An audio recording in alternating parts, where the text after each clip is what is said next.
কি ব্যাপার, কালকের মতো হয়ে গেল নাকি? আবার শুনতে পাচ্ছ না?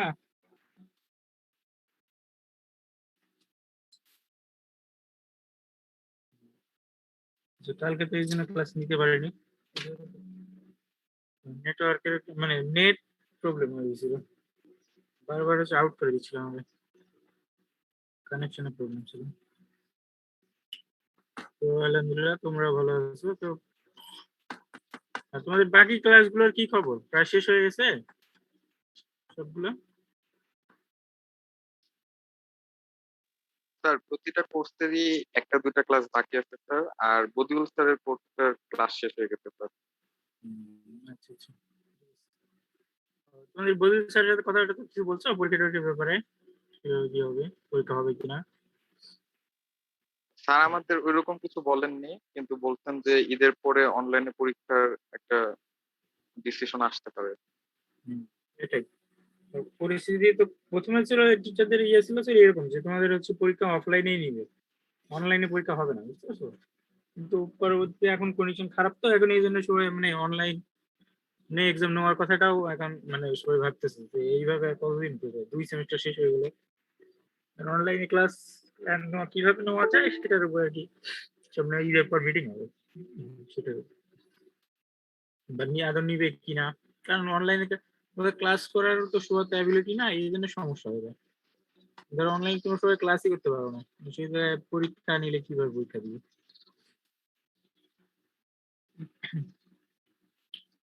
আচ্ছা ঠিক আছে, তোমাদের পার্টিসিপেন্টস বাড়তেছে একজন দুইজন করে, আশা করি 2-3 মিনিটের মধ্যে সবাই চলে আসবে।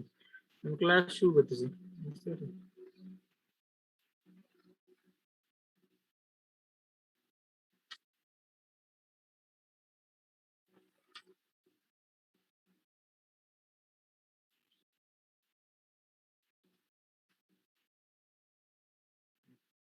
দেখো অ্যালয় স্টিল পড়াচ্ছিলাম, কতদিন কিছু পড়াইছি আর আজকে চ্যাপ্টার শেষ করে দেবো আর কি, শেষ হয়ে যাবে।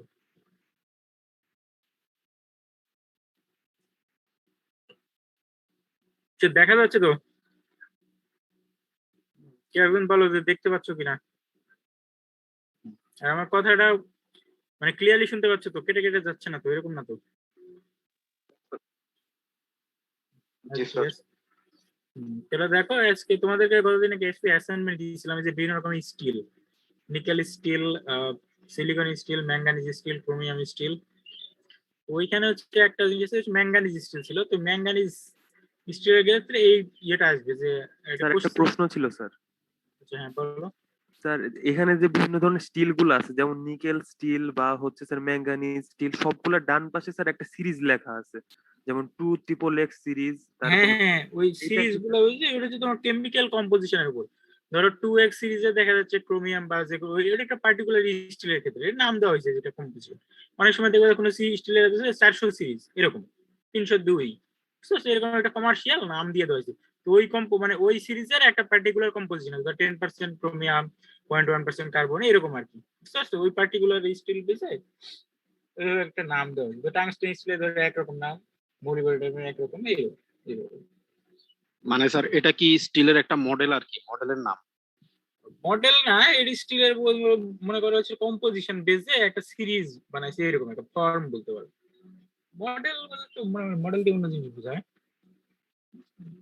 মানে ওই কম্পোজিশন মানে ওই স্টিলকে ধরো একটা নামকরণ করা হয়েছে কমার্শিয়ালি বা ইন্টারন্যাশনাল, ধরো একটা নাম করছে। তুমি যদি ধরো ইয়েতে গুগলে যদি সার্চ দাও এইভাবে ম্যাঙ্গানিজ 400 সিরিজ, দেখতে একটা পার্টিকুলার কম্পোজিশন চলে আসছে, একটা পার্টিকুলার স্টিল, একটা সিরিজ অফ নেম দেওয়া হয়েছে স্টিল গুলোকে। অনেক সময় 2X 3X এরকম আছে, 5X, এরকম সিরিজ গুলোকে নাম দেওয়া হয়েছে। তো ওটা বাদ দেখো যেটা পড়া হচ্ছে যে এটা দেখো যে এই স্টিল গুলোতে যদি সালফার ইউজ করা হয় তাহলে কি সমস্যা।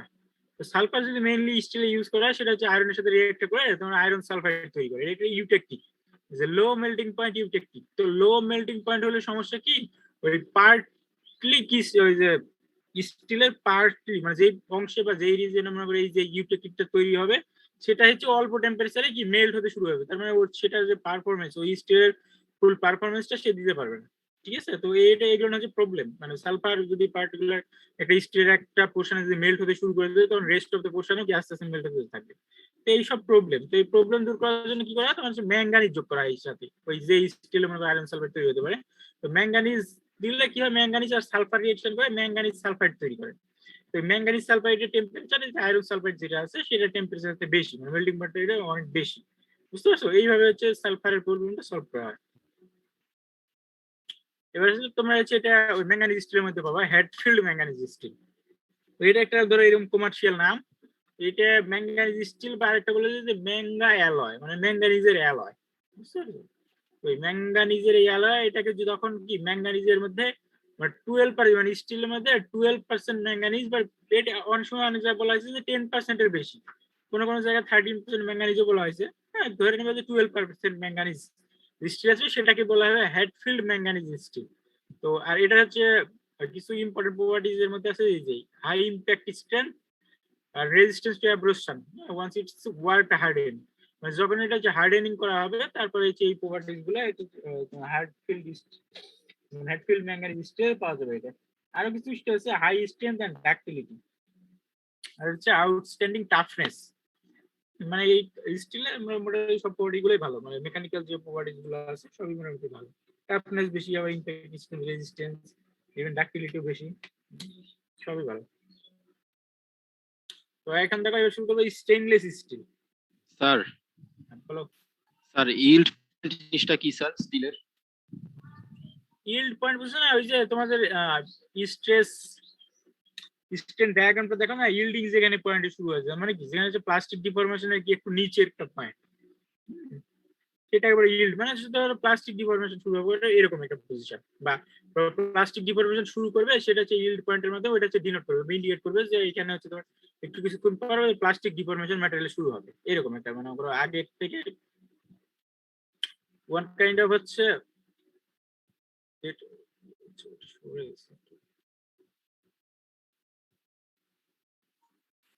মানে পূর্ব সতর্কতা দেখাবে এরকম একটা, যে প্লাস্টিক ডিফরমেশন শুরু হবে এরকম একটা সিচুয়েশন স্টিল। বোঝা গেল?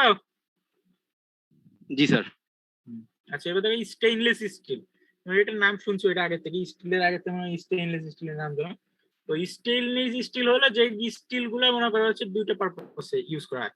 একটা হচ্ছে হিট রেজিস্ট্যান্ট, মানে হাই টেম্পারেচার অ্যাপ্লিকেশনে ইউজ করা হয়।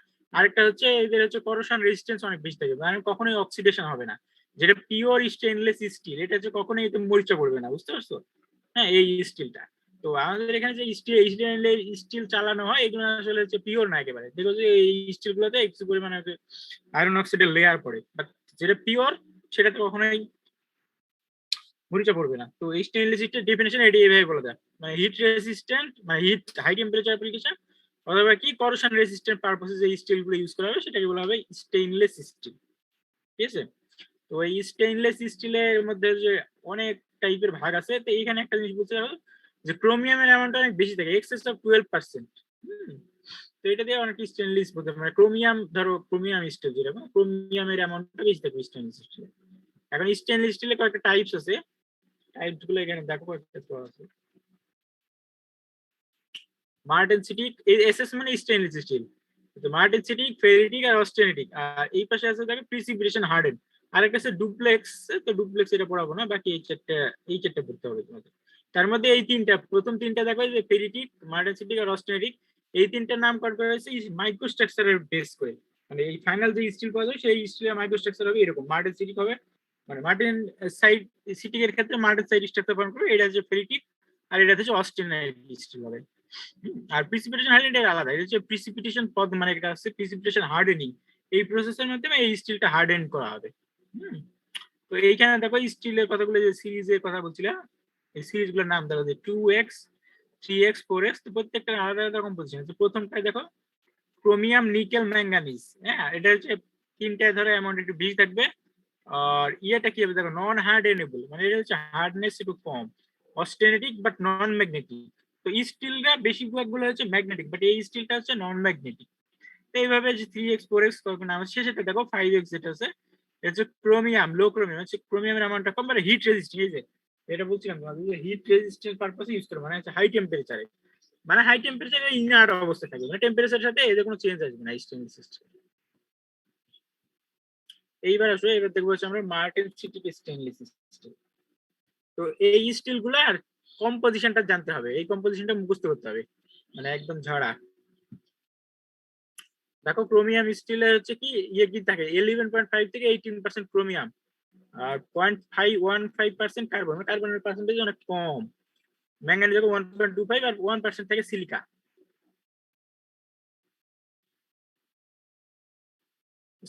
তো আর এই যে মার্টিন সিরিজ স্টিল, এই স্টিলের আছে কিছু কয়েকটা সিরিজ আছে, সিরিজ গুলোর নাম এই যে এইখানে 403, 410, 416, বুঝছো তো, এটা পার্টিকুলার।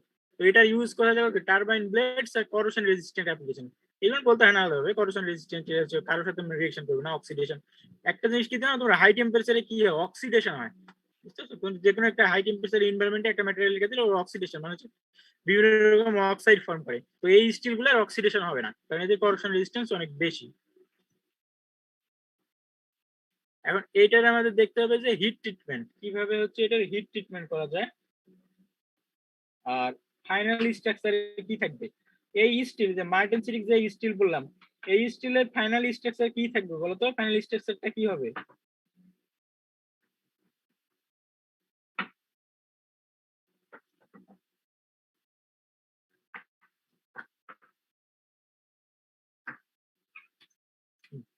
তো বললাম যে ওই মার্টিন সিটি স্টাইলের ফাইনাল স্ট্রাকচারটা হবে মার্টিন সাইট, বুঝতে পারছো? তো মার্টিন সাইটের মধ্যে এখানে হচ্ছে থাকবে হচ্ছে আলফা ম্যাট্রিক্স। আলফা ম্যাট্রিক্স এর মধ্যে কার্বাইড ফর্ম করবে। এই যে নিকেল বা সিলিকন যেগুলো ইউজ করা হচ্ছে এগুলো হচ্ছে, এটা হচ্ছে কার্বাইড ফর্ম করবে, নিকেল কার্বাইড, সিলিকন কার্বাইড এরকম। তো এদের সাথে আরো কিছু ম্যাটেরিয়াল যোগ করা হয়, তোমার হচ্ছে মোলিবডেনাম, ভ্যানাডিয়াম, অ্যালুমিনিয়াম, হ্যাঁ নায়োবিয়াম, এগুলো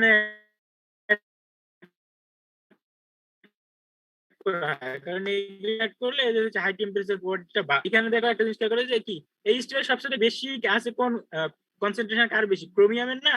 এই জন্য এই স্টিলটাকে অনেক সময় বলা হয় high chromium high carbon steel. Normally কার্বনে দেখো 0.15%, মানে এটা অনেক বেশি অ্যামাউন্ট। আর ক্রোমিয়ামের অ্যামাউন্ট আছে এটি বেশি সবচাইতে, এই জন্য একে বলা হয় high chromium high carbon steel. তো এইভাবে যদি পরীক্ষা আসে তা আমরা মানে ঘাবড়াই যাবে না যে এটা হচ্ছে মার্টিন সিটি স্টিলের কথা বলা হয়েছে এখানে। তাহলে যে আমাদের যে ক্রোমিয়াম স্টিল গুলো আছে ওগুলাকেও কি sir high chromium high carbon স্টিলের মধ্যে ফেলা যাবে? না না, এটা তো পার্টিকুলার। এখানে দেখো তোমার এই যে কম্পোজিশন গুলো ফিক্সড করা আছে, বুঝতে পারছো? 11.8 থেকে মানে 18%। এটা হচ্ছে স্টেইনলেস স্টিল। আর তুমি যেটা ক্রোমিয়াম স্টিলের যে কথা বলছো ওগুলো আসলে মানে হচ্ছে chromium steel, but stainless steel না।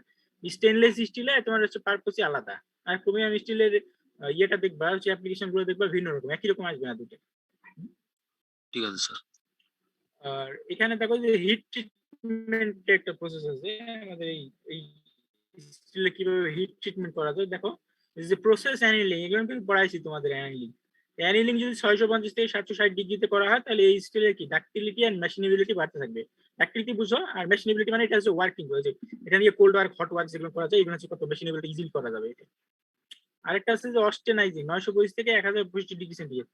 যে কোনো স্টিলকে এই টেম্পারেচার হিট দিলে ওটা অস্টেনাইট ফর্ম করবে। তো পরবর্তীতে অস্টেনাইট থেকে যদি অয়েল কুইঞ্চিং করা হয়, অয়েল কুইঞ্চিং অথবা এয়ার কুলিং, এটা করলে এদের হচ্ছে প্রপার্টিজ এই যে করোশন রেজিস্ট্যান্স এন্ড স্ট্রেংথ, এইরূপ প্রপার্টিজটা বাড়বে। তো অনেক সময় স্টিলের এইসব পার্টিকুলার প্রপার্টিজ এই হিট ট্রিটমেন্ট প্রসেস করে মানে পার্টিকুলার এদের প্রপার্টিজটা ইমপ্রুভ করা হয়, ডেভেলপ করা। বোঝা গেল? মানে এইরকম যদি হিট ট্রিটমেন্ট করা হয় তাহলে এদের এই প্রপার্টিজ গুলো বেটার আসবে।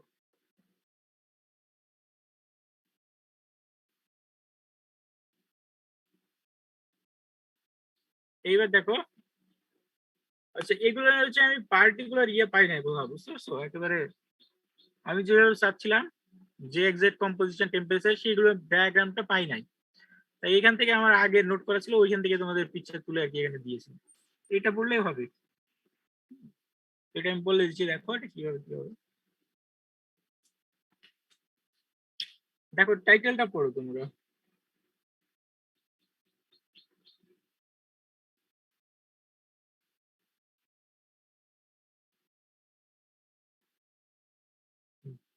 এটা দেখো তোমরা পড়ছো হচ্ছে কি আয়রন কার্বন ডায়াগ্রাম। এবার দেখো তিনটে টার্নারি ডায়াগ্রাম, আয়রন ক্রোমিয়াম কার্বনের ফেজ ডায়াগ্রাম। এখানে হচ্ছে তার মানে হচ্ছে এখানে যে এইদিকে ধরো দেখো পার্টস ওয়াই এক্স না এক্স এক্সিস বলে পার্টস ক্রোমিয়াম। লেখাগুলো তো স্পষ্ট তোমরা দেখতে পাচ্ছ সবাই, তাই না? জি স্যার, দেখা যাচ্ছে। আর এদিকে আছে তোমরা তো জানো এক্স এ বি বরাবর মানে ওয়াই এক্স এক্সিস বরাবর কম্পোজিশন ক্রোমিয়াম, আর এক্সিস বরাবর ওয়াই এক্সিস বরাবর ভার্টিক্যাল এক্সিস বরাবর টেম্পারেচার আছে। হ্যাঁ, তো এইখানে ধরো ক্রোমিয়াম দেখো শুরু হয়েছে 600 ডিগ্রি থেকে, তার মানে হচ্ছে এর নিচে যে কন্ডিশন গুলো আসবে সেটা আমার দরকার নাই। হ্যাঁ, 600 উপর থেকে 600 থেকে 1539 ডিগ্রি সেন্টিগ্রেড পর্যন্ত এটা ইয়েটা দেখানো আছে। তো এখানে দেখো কয়েকটা পার্টে ভাগ হয়েছে রিজন গুলো। এই যে রিজিয়নটা দেখতেছো এটা হচ্ছে অস্ট্রেনাইটের রিজিয়ন। অস্ট্রেনাইটের রিজিয়ন দেখো আস্তে আস্তে ডটেড লাইন দিয়ে বাড়তেছে। এটা কি পরে বলতেছি। তারপর দেখো এটা হচ্ছে কি আলফা ম্যাট্রিক্স, মানে এই পুরো এই যে রিজিয়নটা হচ্ছে আলফা। আলফা মানে কি বোঝায়? ফেরাইট না, ফেরাইটের ফেজ এটা। আর এইখানে নতুন একটা ফেজ পাওয়া যাবে এই ডায়াগ্রামটাতে দেখো সিগমা ফেজ। হ্যাঁ, সিগমা ফেজ নতুন একটা আসছে, এটা বলতেছি পরে আগে। আর উপরে যাবে যে 1539 উপরে যাবে লিকুইড। তো এখন যদি ধরো এই পার্টিকুলার ফেজ গুলোতে কোন কোন ফেজ আছে আমি যদি দেখতে চাই পার্টিকুলার রিজিয়নতে, টাই লাইন ড্র করে দেখা যায়। মানে যে এইখানে এই মাঝখানে যে রিজিয়নটা এটা হচ্ছে সিগমা, তাহলে এই মাস এইখানে কে থাকবে? এই পাশে আছে আলফা আর এই পাশে কি আছে? সিগমা। দুটো লাইন ড্র করে দিলে কাকে পাওয়া এই রিজিয়নটা কি তৈরি হবে তাহলে তখন সিগমা প্লাস আলফা, মানে ফেরাইট আর হচ্ছে ক্রোমিয়ামের এই যে নতুন একটা ফেজ। তো এই পাশেও তাই। আর উপরের দিকে দেখো এই রিজিয়ন গুলো হচ্ছে পুরোটা আলফা, আর এইখানে তাহলে কে থাকবে? উপরে আছে লিকুইড আর নিচে আছে আলফা, তাহলে মাঝখানে থাকবে কি? Ferrite plus liquid. এই পাশে তাই। এই যে রিজিয়নটা দেখছো এটা হচ্ছে টোটালি কমপ্লিটলি হচ্ছে কি অস্টেনাইট রিজিয়ন। তো অস্টেনাইট মানে হচ্ছে কার্বনের মনে করো ফেজ। হ্যাঁ, কার্বনের আয়রনের অস্টেনাইট ফেজ। আর এটা ফেরাইটটাও তাই, কিন্তু এই যে এইখানে যে সিগমা নতুন যে ফেজটা তৈরি হয়েছে এই ফেজটা হচ্ছে iron chromium phase. Iron and chromium, এখানে হচ্ছে কার্বন নাই, আয়রন ক্রোমিয়ামের সলিড সলিউশন এইটা, এই সিগমাটা। হুম। তো এখন আর এই যে একটা লাইন দেখতেছো এই যে এই পার্টিকুলার যে লাইন, এই লাইনটা হচ্ছে 12% ক্রোমিয়ামের লাইন। এটা হচ্ছে এদিকে ক্রোমিয়ামের অ্যামাউন্টটা বোঝাচ্ছে। আর আস্তে আস্তে যে ডটের লাইন দিয়ে কি বোঝাচ্ছে দেখো অস্টেনাইটের রিজিয়ন বাড়তেছে। এটা কখন বাড়বে? যখন হচ্ছে কি কার্বনের অ্যামাউন্টটা বাড়তে থাকবে। কারণ হচ্ছে অস্টেনাইট ফেজের সাথে কার্বনের কেমিক্যাল কম্পোজিশন একটা রিলেশন আছে। অস্টেনাইট ফেজ যত বাড়বে কার্বনের কম্পোজিশন তত বাড়বে এখান থেকে। আর যদি আমরা কম করে রাখতে চাই কার্বনের অ্যামাউন্ট তাহলে হচ্ছে কি তখন ধরো ওই যে ছোট যে প্রথম যে রিজিয়নটা আছে এইরকম একটা ছোট রিজিয়ন পাবে অস্টেনাইট। তো এখানে হচ্ছে আমার পারপাস থাকবে হচ্ছে কার্বনের অ্যামাউন্টটা কম রাখা। কারণ হচ্ছে কি কার্বন যতই বেশি ইউজ করবে ম্যাটেরিয়াল তত বেশি হার্ড হবে, প্লাস হচ্ছে কি ব্রিটল হবে। এই জন্য আমার হচ্ছে ইয়েটা মানে কার্বনের যে পার্সেন্টেজ অ্যাজ লো অ্যাজ পসিবল এই ক্ষেত্রে রাখতে হবে। আর এখানে দেখো এই যে সিগমা ফেজ যেটা ঘটতেছে একটা পার্টিকুলার ক্রোমিয়াম পার্সেন্টেজে 30 থেকে 60%। হ্যাঁ, এই রিজনের মধ্যে, এর বাইরে গেলে সিগমাটাকে আর পাওয়া যাবে না। এটা পার্টিকুলার একটা ফেজ ঘটতেছে। আর এই যে হিডেন লাইন গুলো যে দেখানো হচ্ছে তোমাদের, এই যে এই ডটেড যে লাইন,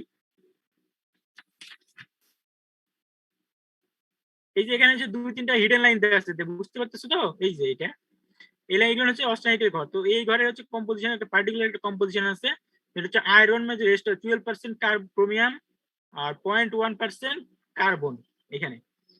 তোমাদের হচ্ছে আজকে রেকর্ডিংটা দিয়ে দিব, বুঝতে পারছো? এগুলো নাকি বইতেও একদম হুবহু পাবা না, এই জন্য আমি যেগুলো বলতেছি তোমরা একটু নোট করে রাখো, আর পরবর্তী রেকর্ডিং দেখে এগুলো হচ্ছে পড়ে নিও ভালোভাবে। তো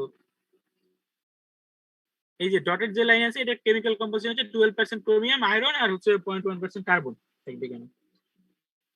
তো এখানে হচ্ছে একটা জিনিস কি 12% এর সাথে 0.1% যে কার্বন রয়েছে সেটা হচ্ছে ব্যালেন্স রাখার জন্য। মানে হচ্ছে কার্বনের ক্রোমিয়াম পার্সেন্টেজ যদি বেশি না হয় তাহলে হচ্ছে কার্বনের পার্সেন্টেজ বাড়াইতে হবে। কারণ কি ক্রোমিয়াম বাড়তে থাকলে আস্তে আস্তে হচ্ছে কি এই ম্যাটেরিয়ালের যে অস্টেনাইট যে ফেজ আছে এই ফেজটাকে বাড়াতে হবে, এই রিজনটাকে বড় করতে হবে। তো এই রিজন বড় করার একটা উপায় হচ্ছে কি কার্বনের পার্সেন্টেজটা বাড়ায় দেওয়া। হুম, ব্যালেন্স স্ট্রাকচারে ব্যালেন্স নিতে হবে।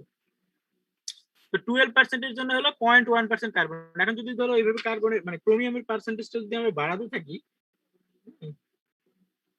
মনে করো যদি সর্বোচ্চ পরিমাণ এখানে হচ্ছে ক্রোমিয়াম রাখতে পারবো আমি 18%, তোমরা দেখে আসছো 11.5 থেকে 18% কার্বন থাকতে মানে ক্রোমিয়াম থাকতে পারে এখানে। তো আমি যদি 12% না নিয়ে যদি 18% ক্রোমিয়াম নেই তাহলে সেই ক্ষেত্রে হচ্ছে কার্বনের পার্সেন্টেজ বাড়িয়ে দিতে হবে। সেই ক্ষেত্রে হচ্ছে কার্বনের পার্সেন্টেজ ম্যাক্সিমাম 1%, 1 মানে 0.1 না 1% রাখতে হবে। কি এটা বোঝা গেল কেন কার্বনের পার্সেন্টেজ বাড়াতে হবে ক্রোমিয়াম বাড়ালে? জি স্যার। আচ্ছা, তারপরে দেখো এই পাশে হিট ট্রিটমেন্ট দেখতে হবে এখন। এই যে গামা যেটা ফেজ আছে এটা হচ্ছে অস্টেনাইট। গামা হয় না যদিও, তোমরা এটা গামা ফেজ ধরে নিবা। তো এটাকে ধরো যদি কুয়েঞ্চিং করা এয়ার কুলিং করা হয় মানে 900 থেকে 1000 ডিগ্রি সেন্টিগ্রেডে মানে 1100 ডিগ্রি সেন্টিগ্রেডে, তাহলে যে আমার যে স্ট্রাকচারটা পাবো সেটা হচ্ছে মার্টেনসাইট। তো ওই মার্টেনসাইটের মধ্যে কার্বন এন্ড ক্রোমিয়াম দুইটাই হচ্ছে সলিউশনে যাবে। এটা হচ্ছে কার্বাইড ফর্ম করবে না, ডিরেক্টলি সলিউশনের মধ্যে থাকবে। ঠিক সিমিলারলি যদি এইভাবে যদি মনে করো, তো এটা হলো এয়ার কুলিং বা এয়ার কুয়েঞ্চিং এটা। তো আমি যদি মনে করো ফাস্ট কুলিং করতে চাই আরো, যদি এই যে মার্টেন সাইটে যে ফর্ম করছে এখানে, এটা হচ্ছে অয়েল কুয়েঞ্চিং করা হবে। তো যদি অয়েল কুয়েঞ্চিং করা হয় তাহলে অয়েল কুয়েঞ্চিং এর দিকে প্রথম দিকে হচ্ছে কি একটা জিনিস খেয়াল করো, মার্টেন সাইট আমি বলছিলাম কি martensite high temperature structure, এর মধ্যে স্ট্রেস জেনারেটর থাকে, বুঝতে পারছো? এই জন্য অনেক সময় মার্টেন সাইটকে নিয়ে এটা হচ্ছে স্ট্রেসটা রিমুভ করার জন্য আবার পরবর্তীতে হিট ট্রিটমেন্ট করা হয়, টেম্পারিং করা হয়, যেটা টেম্পারিং করা হয় 350 থেকে 650 ডিগ্রি সেন্টিগ্রেড। তো এটা টেম্পারিং করলে দেখো নিউ একটা স্ট্রাকচার পাওয়া যায় ক্রোমিয়াম ক্ষেত্রে, যে ক্রোমিয়াম 23 কার্বাইড আর আলফা ম্যাট্রিক্স। আলফা মানে তোমরা তো দেখছো এর আগে ফেজ ডায়াগ্রামে যে আলফা ম্যাট্রিক্স ছিল, আলফা ম্যাট্রিক্সের মধ্যে একটা কার্বাইড ফেজ জেনারেট হবে যদি এই টেম্পারেচারে কি করা হয়, টেম্পারিং করা হয় 350 থেকে 650 ডিগ্রি সেন্টিগ্রেড।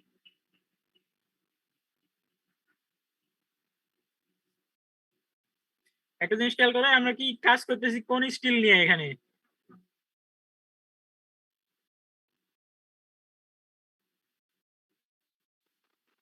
স্যার আমরা marten high chromium high carbon steel নিয়ে স্যার। হ্যাঁ মানে মার্টেন সাইট স্টিল নিয়ে, বুঝতে পারছো? কিন্তু দেখো মার্টেন সাইট স্টিল নিয়ে কাজ করার পর শেষে এসে টেম্পারিং করার পর আমার স্ট্রাকচারটা কি পাওয়া গেল, ফেরাইটের আলফা ম্যাট্রিক্স মানে যে কি ফেরাইটের স্ট্রাকচার, বুঝতে পারছো? কিন্তু তাও স্টিল এটাকে মার্টেন সাইটের স্টিল বলা হবে, কারণ হচ্ছে আমার বেস কম্পোনেন্ট কি ছিল মার্টেন সাইট স্টিল, টেম্পারিং করে ওর স্ট্রাকচারটা চেঞ্জ হয়ে গেছে। স্যার আমাদের অয়েল কোয়েঞ্চিংটা কোথায় করা হবে, মার্টেন সাইটে? হ্যাঁ মার্টেন সাইটে, যদি অয়েল কুইঞ্চিং মানে মার্টেন সাইটটা অয়েল কুইঞ্চিং করবে মার্টেন সাইট। না না এটা অয়েল কুইঞ্চিং না, তো এটা হচ্ছে টেম্পারিং করা হবে। তুমি বলছো অয়েল কুইঞ্চিং এর কথা কেন বলে? এই উপরে যেটা দেখতেছো এটা হচ্ছে এয়ার কুলিং এর কথা বলছি, আর মার্টেন সাইট যেটা কাজ করা হচ্ছে এটা হচ্ছে টেম্পারিং এর। তো টেম্পারিং এর সময় ইয়েটা কম থাকে, তোমার হচ্ছে কুলিং রেটটা এত বেশি থাকে না। অয়েল কুইঞ্চিং করলে তো ওটা মানে তোমার হচ্ছে মার্টেন সাইট স্ট্রাকচার ফর্ম করবে আবার, মানে যে খুব ফাস্ট কুলিং চলবে। অয়েল কুয়েঞ্চিং বা আদার্স যে সল্ট বাতে নিয়ে যে কুয়েঞ্চিং গুলো করা হবে, ওয়াটার কুয়েঞ্চিং, এগুলো খুব হাই ফাস্ট।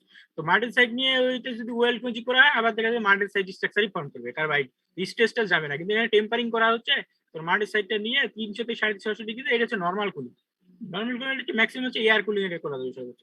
তো এটা করলে তোমার স্ট্রেস গুলো জেনারেট হবে, মানে স্ট্রেস যেটা হয়েছিল এটা রিমুভ হয়ে যাবে। আর তুমি যদি অয়েল কুইঞ্চিং করো আবার হচ্ছে কি ওই স্ট্রেস গুলো কিন্তু রিমুভ হবে না, স্ট্রাকচার অনেক বেশি হার্ড এন্ড ব্রিটল হয়ে যাবে। মানে ফাইনাল যে স্ট্রাকচার সেটা মার্টেন সাইডই থাকবে, বুঝে গেল? জি স্যার। তো এখন হচ্ছে এইগুলো বলো।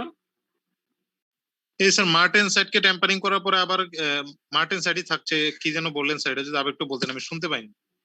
ওটা হচ্ছে অয়েল কুইঞ্চিং দিতে করা হয়। এখানে শুধু তোমার দেখো মার্টেন সাইডকে দ্বিতীয়টা খেয়াল করো, এখানে আমি টেম্পারিং করতেছি, টেম্পারিং করলে ওটা স্ট্রাকচারে মার্টেন সাইড থাকছে না, চেঞ্জ হয়ে যে ফেরাইট ম্যাট্রিক্স তৈরি হচ্ছে, কার্বাইড ম্যাট্রিক্স, বুঝছো?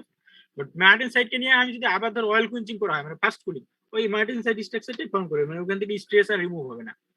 বাট টেম্পারিং করা হয় কি, টেম্পারিং এর পারপাস হচ্ছে কি স্ট্রেস রিমুভ করা প্লাস কিছু পরিমাণ কি টাফনেস ইনডিউস করা স্ট্রাকচারের মধ্যে। তো এদের হচ্ছে এখন দেখতে হচ্ছে অ্যাপ্লিকেশন, বুঝছো? প্রত্যেকটা যত স্টিল পড়াবো আজকে সবগুলো অ্যাপ্লিকেশন, অ্যাডভান্টেজ ডিসঅ্যাডভান্টেজ এগুলো করতে হবে, আবার প্লাস হচ্ছে হিট ট্রিটমেন্ট। তো এই মার্টেন সিটি স্টিল নরমালি হচ্ছে কাটিং টুল হিসেবে ইউজ করা হয়, মানুষ হচ্ছে সার্জিক্যাল ইনস্ট্রুমেন্টে এখন বইতে পাবে। আবার চার কাছে গ্যাস টারবাইন ইঞ্জিন মানে ব্লেডস, ওই পাশে দেখছো টারবাইন ব্লেডস ইউজ করা। আর কিছু আছে এর অ্যাডভান্টেজ আর ডিসঅ্যাডভান্টেজ। তো অ্যাডভান্টেজ গুলো হচ্ছে কি আমি বলে দিচ্ছি, দেখো তোমরা নোট করে নিতে পারো বা এইগুলো হচ্ছে নেট থেকে তোমরা পড়তে পারবো, এইভাবে এত ইয়ে করে না, এই জন্য আমি দেই নাই এখানে। এরপরে প্রাইমারি অ্যাডভান্টেজ একটা হচ্ছে high temperature application, high hardness, easily hot work মানে হাই টেনজাইল স্ট্রেংথ, আর একটা হচ্ছে good corrosion resistance at high temperature. High temperature এর কারণে অক্সিডেশন মানে ফর্ম করবে না। আর একটা হচ্ছে magnetic properties and easily cold work করা যায় এগুলো। আর হচ্ছে মডারেট টাফনেস, মোটামুটি 6-7টা বলে দিলাম, এইগুলো পড়লেই হবে ওটা। আর তোমাদের যেহেতু রেকর্ডিং দিচ্ছি তো আমার কথা শুনে পরবর্তী তোমরা এগুলো নোট করে নিতে পারবা, তো ভয় নেই। স্যার গামা মানে কি মার্টেন সাইট বোঝানো হচ্ছে 1 নাম্বার পয়েন্টে? না রে বাবা, গামা মানে এটা হচ্ছে অস্টেনাইট। ও জি স্যার। গামা পেজ দিয়ে তোমরা কি বুঝবে? এই যে ছোটখাটো কিন্তু বুঝতে হবে তো, গামা মানে হচ্ছে অস্টেনাইট, আলফা মানে কি ফেরাইট, এই দুটোই তো মেইনলি দেখানো হয়। আর আরেকটা ফেজ দিয়েছিলাম এখানে, এই যে সিগমা, তোমরা যে পরীক্ষায় বলে দিই সিগমা ফেজকে আগে ডিফাইন করো, তাহলে তো বলতেই পারবো না তোমরা। সিগমা ফেজটা হচ্ছে কি আয়রন আর ক্রোমিয়ামের সলিউশন। তো ছোট ছোট দেখলেন যে মনে করো একটা ওয়ার্ড দিয়ে যে একটা ফেস ডিনোট করা হয়, এগুলো ভালোভাবে পড়ে নিবা যে কোন ফেসকে কি দিয়ে ডিনোট করা হয়। তো আর এটার প্রবলেমটা হচ্ছে এর সাথে হচ্ছে মার্টিন সিটির যে স্টিল, সেটা হচ্ছে মাস ফরমেশন অফ রিটেইনড অস্টেনাইট। এরা যে এই হিট ট্রিটমেন্ট করা শেষে যে কিছু পরিমাণ অস্টেনাইট রিটেইনড অবস্থায় থাকে, এটা হচ্ছে খুবই হার্মফুল। মানে আমি তো অস্টেনাইট এখানে চাই না, ফুললি মার্টিনসাইট স্ট্রাকচার আছে, কিন্তু এর মধ্যে হচ্ছে কিছু পরিমাণ অস্টেনাইট মানে আনরিয়েক্টেড অবস্থায় থেকে যায়। তো এটা হচ্ছে খুব পরবর্তী স্টিলের প্রপার্টিজ গুলো ডিগ্রেড করে দেবে, এইটা হচ্ছে সমস্যা। এবার আসলে দেখো, এবার হচ্ছে ফেরিটিক স্টিল। তো এটা তো দেখো এই যে ক্রোমিয়ামের পার্সেন্টেজটা কত আছে, 14 থেকে 27, আগেরটা ছিল 18% পর্যন্ত, বাট এখানে হচ্ছে ক্রোমিয়ামের পার্সেন্টেজ অনেকটা বেশি। আর কার্বনের পার্সেন্টেজটা কিছু রেস্ট্রিক্টেড করে রাখা হয় কি, মেইন হাই টাফনেস আর ডাক্টিলিটি মেইনটেইন করার জন্য। কারণ কার্বন যত বাড়াবে তত কি হবে, ডাক্টিলিটি কমবে, আবার টাফনেসও কমবে, কিন্তু হার্ডনেস আবার বেশি পাবে এখানে। আরেকটা হচ্ছে কি প্রিভেন্ট অস্টেনাইট ফরমেশন, মানে কার্বন দিলে অস্টেনাইটের রিজনটা বাড়ে, এই জন্য কার্বনের কনসেন্ট্রেশনটা এখানে কিছু পরিমাণে আর কি একটু রেস্ট্রিক্টেড করে 0.1% এটা রাখা হয় সর্বোচ্চ, মানে 0.1% এর কম, বাট ম্যাক্সিমাম রাখা হয় 0.08%।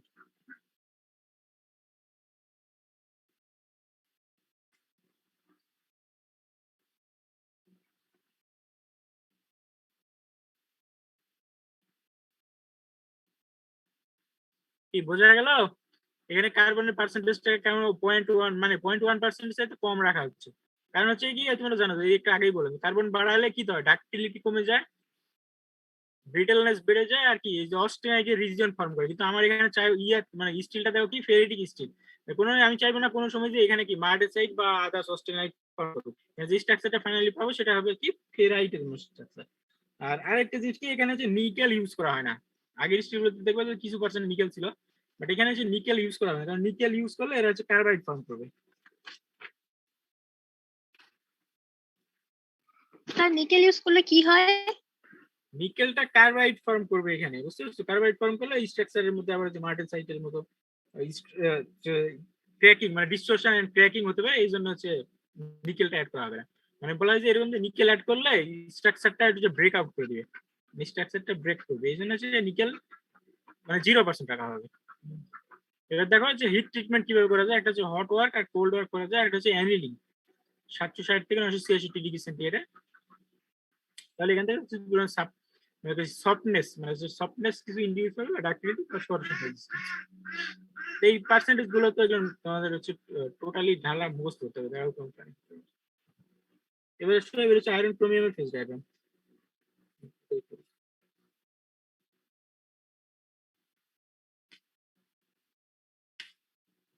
আগের যে ডায়াগ্রাম ছিল ওটার মতোই, জাস্ট এখানে কি নাই, এটা হচ্ছে কার্বনের যে আমি মানে পার্সেন্টেজ কার্বন কম রাখার জন্য আগের সেম ডায়াগ্রাম। দেখো এখানে যে কি অস্টেনাইটের রিজনটা ছোট হয়ে গেছে, এই আর কিছুই না।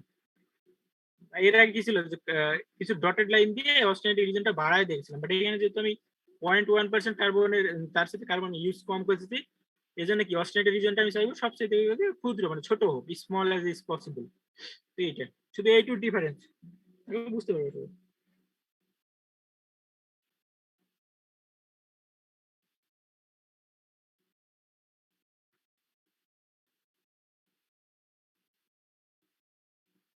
দেখো তো এখানে হচ্ছে যে সিগমা ফেজটা আছেই। এখন এই সিগমা ফেজটা কি বলতো?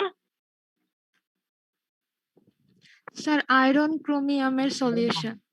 Iron chromium solution. তো এই যে স্টিল আছে, তোমার যে এটা কি পড়াচ্ছি, ফেরিটিক স্টিল। এই ফেরিটিক স্টিলে দুইটা সিরিজ বলা, একটা হচ্ছে 442 সিরিজ আর একটা হচ্ছে 446 সিরিজ। এগুলো বইতে পারবা তোমরা। এতে পার্সেন্টেজ থাকে 442 সিরিজে ক্রোমিয়াম 21% আর কার্বন থাকে 0.08%। আর 446 যেটা আছে সেটা ক্রোমিয়ামের পার্সেন্টেজ একটু বেশি, 25%, আর কার্বন সেম আগেরটা 0.8%।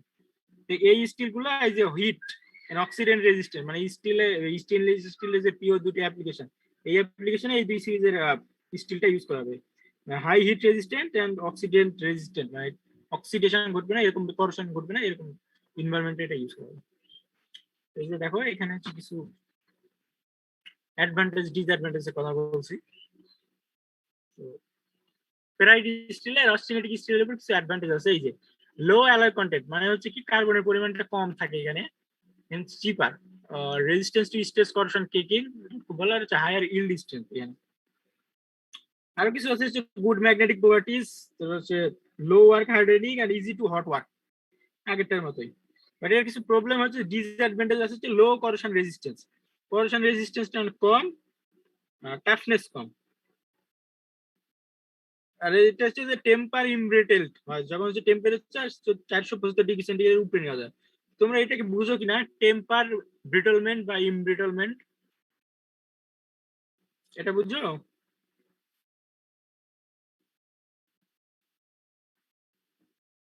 টেম্পার ইমব্রিটলমেন্ট, টেম্পার ইমব্রিটলমেন্ট মানে হচ্ছে এটা ব্রিটল হয়ে ওই স্ট্রাকচারটা ব্রেক করা, আর টেম্পার ইমব্রিটলমেন্ট মানে হচ্ছে হাই টেম্পারেচারে স্ট্রাকচারটা মনে করো ব্রেক করবে, ঠিক আছে? ব্রিটলনেসটা টেম্পারেচার বাড়ার সাথে সাথে এই ব্রিটলনেস বেড়ে এক সময় হচ্ছে এক পর্যায়ে গিয়ে স্ট্রাকচারটা ব্রেক করবে, এটাকেই বলা হয় টেম্পার ইমব্রিটলমেন্ট। তো এই স্টিলের ক্ষেত্রে টেম্পার ইমব্রিটলমেন্ট আছে, সেটা হবে হচ্ছে 475 ডিগ্রি উপরে হিট আপ করা হলে এই ইমব্রিটলমেন্টটা আসে। এটা হচ্ছে ডিসঅ্যাডভান্টেজ। আর কিছু অ্যাপ্লিকেশন আছে যে টুল, টুল ইন্ডাস্ট্রিতে ইউজ করা, মানে টুল হিসেবে এটা ইউজ করা হয়। আর হচ্ছে কি ট্যাঙ্ক, পাইপ ট্যাঙ্ক বা হট ওয়াটার ট্যাঙ্কে এই স্টিলটা ইউজ করা হবে। এটা দেখো এবার হচ্ছে এটা দেখো যে হিট ট্রিটমেন্ট। তো এর হিট ট্রিটমেন্টে এই যে প্রোলন হোল্ডিং আর slow cooling between 750-950 degree centigrade এর মাধ্যমে এভাবে হচ্ছে হিট ট্রিটমেন্ট করে এর প্রপার্টিসটা ইমপ্রুভ করা যায়। দেখো যে দুই ভাবে করা যায়, একটা হচ্ছে প্রোলন হোল্ডিং অথবা স্লো কুলিং বিটুইন কি 750-950 ডিগ্রি সেন্টিগ্রেড। তো এটা মানে কি বুঝছো, প্রোলন হোল্ডিং?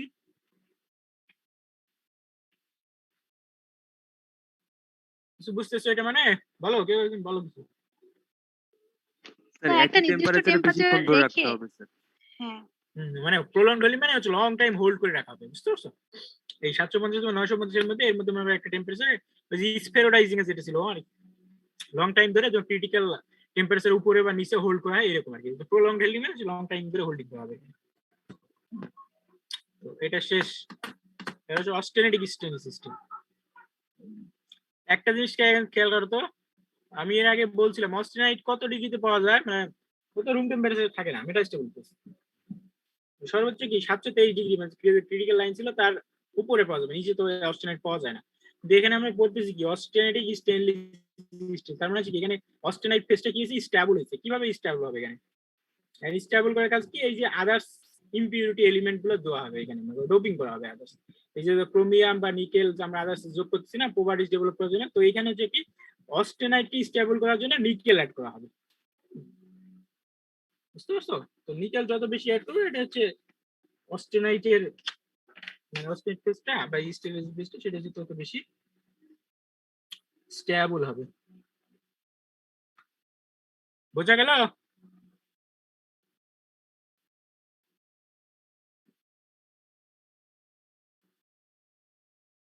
স্যার তাহলে এই যে আমরা যে একবার নিকেল অ্যাড করছি স্যার, একবার ক্রোমিয়াম অ্যাড করছি, তো এগুলো তো স্টেনলেস স্টিল স্যার, তার মানে যে আমাদের যে ওই যে অ্যাসাইনমেন্টটা দিয়েছিলেন স্যার, ওখানে নিকেল স্টিল ক্রোমিয়াম স্টিল ওগুলো সম্পূর্ণ আলাদা স্যার, তার মানে স্যার?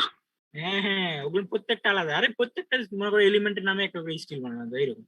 তুমি দেখবো অনেকগুলো আছে, silicon steel, molybdenum steel, vanadium steel, steel, বুঝছো? সব আলাদা আলাদা স্টেনলেস স্টিল আর ওই স্টিল গুলো আলাদা সব। স্যার এগুলা সবগুলাই কি কোনটা কিরকম সব পড়তে হবে, মানে আলাদা করে মনে রাখা লাগবে সব?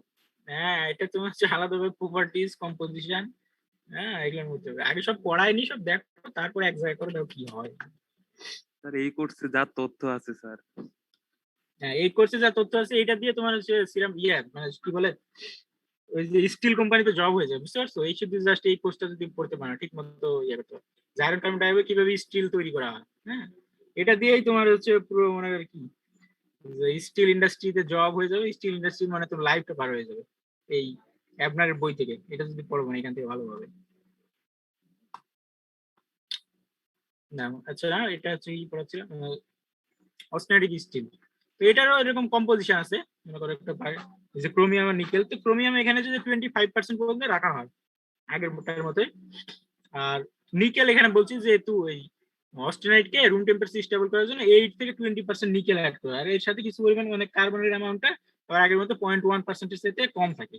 আর আদার্স কিছু এলিমেন্ট আছে যেগুলো হচ্ছে মলিবডেনাম, ভ্যানাডিয়াম, নায়োবিয়াম, টাইটেনিয়াম, এইগুলো ইউজ করা হয়, মানে খুব অল্প পরিমাণ ট্রেস অ্যামাউন্ট।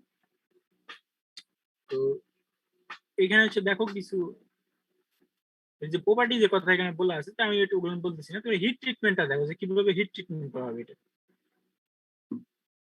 এগুলো না লাগবে যে পরীক্ষায় এগুলো না আসবে কিন্তু যে স্টেনলেস স্টিলের হিট ট্রিটমেন্টের ইয়েটা ব্যাখ্যা করে।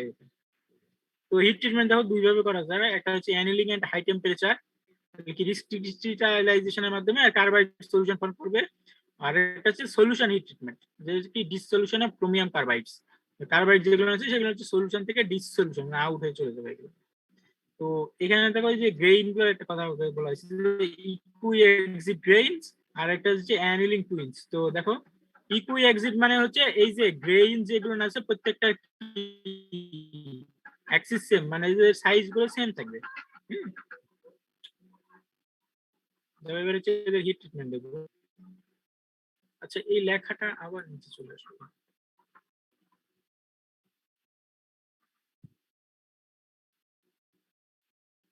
এটা এটা দেখো এটা পড়ায়নি, এই যে ব্র্যাক আপনি খেয়াল করেন হ্যাঁ এখানে দেখো এই যে এটা এদিকে আছে নিকেল কম্পোজিশন আর এদিকে হচ্ছে টেম্পারেচার আছে। তো এখানে দেখো নতুন যে ফেসটা এই যে অস্টেনাইট দেখো এবার কি এর আগে যেমন দেখছিলাম আমরা একটু ছোট্ট একটা রিজনের মধ্যে ওকে লিমিটেড করে দিয়েছিলাম, এবার দেখো অস্টেনাইট কি হয়েছে পুরো বছরের মতো ঘুরে বেড়াচ্ছে। হ্যাঁ তার মানে এটা কি অস্টেনাইট স্টিল এই পুরো রিজিয়নটাই হচ্ছে ওর থাকবে এরকম, মানে ওর প্রাধান্য থাকবে বেশি এখানে। তো এই যে 8% নিকেল দিলে এইরকম আর কি একটা স্ট্রাকচার মানে ডায়াগ্রাম এখান থেকে পাওয়া যায়। 8% ধরো অস্টেনাইটটা স্টেবল, 8 থেকে 20 মানে নিকেলের পরিমাণ তত বাড়াবে তারপর থেকে অস্টেনাইট বেশি মোর এন্ড মোর পরিমাণ মানে যে concentration amount of austenite more will be stable. বুঝা গেল? তো এখানে হচ্ছে এই স্টিলের ক্ষেত্রে দুইটা ইয়ে আছে, এদের সিরিজ আছে, একটা 304 এলো আর একটা 304 টু স্টিল যেটা বলা আছে। এদের হচ্ছে কম্পোজিশন আছে বলে দিচ্ছি দেখো 304 যেটা স্টিল সেটার কম্পোজিশন 80% ক্রোমিয়াম 8% নিকেল, কার্বনের অ্যামাউন্ট হচ্ছে 0.08% মানে খুব কম। আর 304 টু যেটা আছে সেটা তো একই 18% ক্রোমিয়াম 8% নিকেল, বাট কার্বনের পরিমাণ আরো কম 0.03%।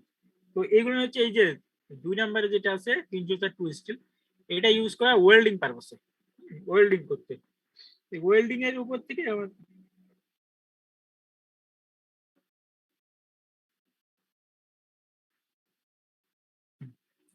তো ওয়েল্ডিং এর উপর আর কি নেক্সট কিছু দুই একটা স্লাইডস আছে এগুলো পড়াবো। তো কি বুঝলা তোমরা অস্টেনাইট কি স্টেবল করতে কিভাবে করা যাবে বলো একজন, আমি তো বললাম এতক্ষণ ধরে।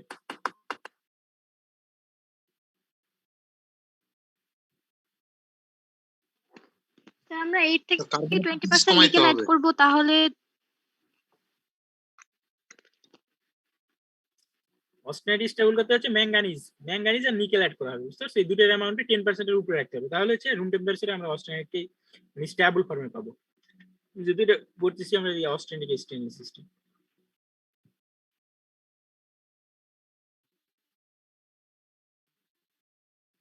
এটা কিছু কোয়ালিটি দেখো এখানে দুই তিনটা কোয়ালিটি আছে, এটা হচ্ছে non magnetic are extremely shock resistance.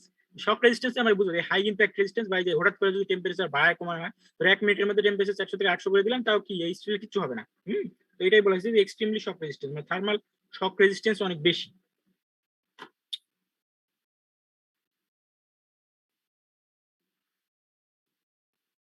আচ্ছা তোমরা যে ইয়া কি ছিল বলো তো অস্টেনাইটের স্ট্রাকচারটা কেমন ছিল বলতে পারবা? আলফার স্ট্রাকচারটা কি ছিল বিসিসি নাকি? আর অস্টেনাইট স্ট্রাকচার কি ছিল এফসিসি। তো অনেক আগে পড়েছি তো ভুলে গেছে এই জন্য। তো এখান থেকে মনে করো বই থেকে আরো কিছু প্রপার্টিসটা পড়ে নেবে, 2-3টা এখানে দিয়েছি আরো কিছু পড়তে হবে, মানে অন্তত ধরো 5টা 6টা করে প্রত্যেকটা স্টিলের প্রপার্টিস গুলো জানতে হবে, কারণ পরীক্ষা আসলে মিনিমাম 5-6টা লিখতে হবে, 2-1টা করে লিখলে হবে না। আর অনেক এরকম কিন্তু অনেক স্টিল আছে, আমার পার্টে তো আছে, ম্যাডাম যে পড়াচ্ছে ম্যাডামের পার্টে তো এইরকম আছে কপারেল হয়, আরো কি আছে ব্রাশ আছে, এগুলো প্রত্যেকটা প্রপার্টিস আছে। তার মানে এই ওর শেষে মানে পড়ানো শেষ হয়ে গেলে দেখবা শুধু কি প্রপার্টিজ অ্যাডভান্টেজ আর কেমিক্যাল কম্পোজিশনে ভর্তি সব, বুঝতে পারছো? মানে অনেক পরিমাণে এই ইয়াটা পড়তে গেলে অনেক মুখস্থ করতে হবে তোমাকে, এই অ্যাডভান্টেজ এই কেমিক্যাল কম্পোজিশন এইগুলো। এই স্টিলের একটা অ্যাডভান্টেজ হচ্ছে ক্রিপ রেজিস্ট্যান্স অনেক বেশি, high creep resistance and higher toughness at higher temperature. তো ক্রিপ আর হচ্ছে ফ্যাটিক এগুলো পড়ছো মনে হয় তোমরা পড়ো না এখনো? ফ্যাটিক ক্রিপ এগুলো পড়ছো?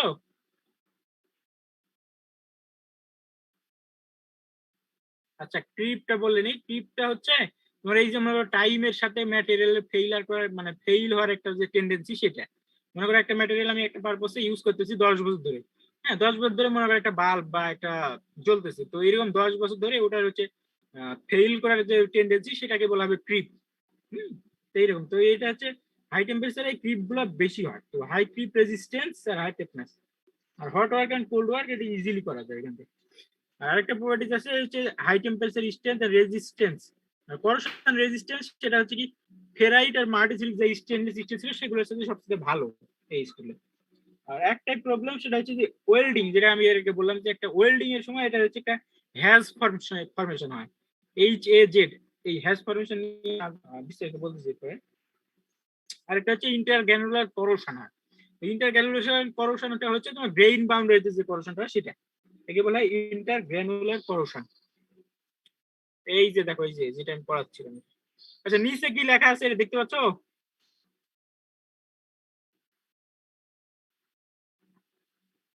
স্যার হাউ টু প্রিভেন্ট ইট। হ্যাঁ এটাই প্রিভেন্টিভ।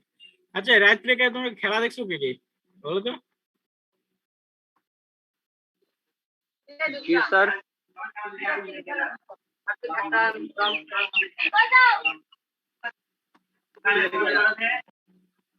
দেখেছি স্যার। হ্যাঁ রাত্রে আমি ইউরোপ ফাইনাল দেখছো কে, তাই বলতেছিলাম যে কে খেলা দেখছো। অনেকেই দেখছি জি স্যার। স্যার। জি স্যার আমি দেখছি। কি ইতালি কি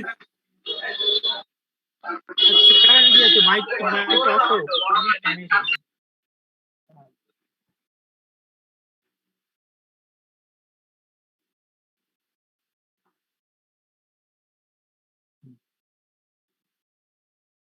তো তোমাদের অ্যাসাইনমেন্টে এটা একটা যোগ করে নাও, বুঝতে পারছো? যে অ্যাসাইনমেন্ট ছিল তার সাথে এই যে এটা হ্যাজ মানে হচ্ছে হিটিং মানে heat affected zone during welding of austenitic stainless system. তো এটা তোমাদের অ্যাসাইনমেন্ট থাকবে। তো এখানে হচ্ছে তোমাদের কি ওয়েল্ডিং করার সময় কি হয়, ওয়েল্ডিং এর যে তোমার হচ্ছে তোমরা তো ওয়েল্ডিং ল্যাব মনে করো না এখনো মেকানিক্যালে করছো? আচ্ছা তাহলে তো ওয়েল্ডিং এর দেখছে ওইখানে হচ্ছে জয়েন্ট তোমরা কি মেটাল জয়েনিং এর ক্ষেত্রে ওয়েল্ডিং করে অনেক সময় কি মেটাল জয়েনিং করা যায়।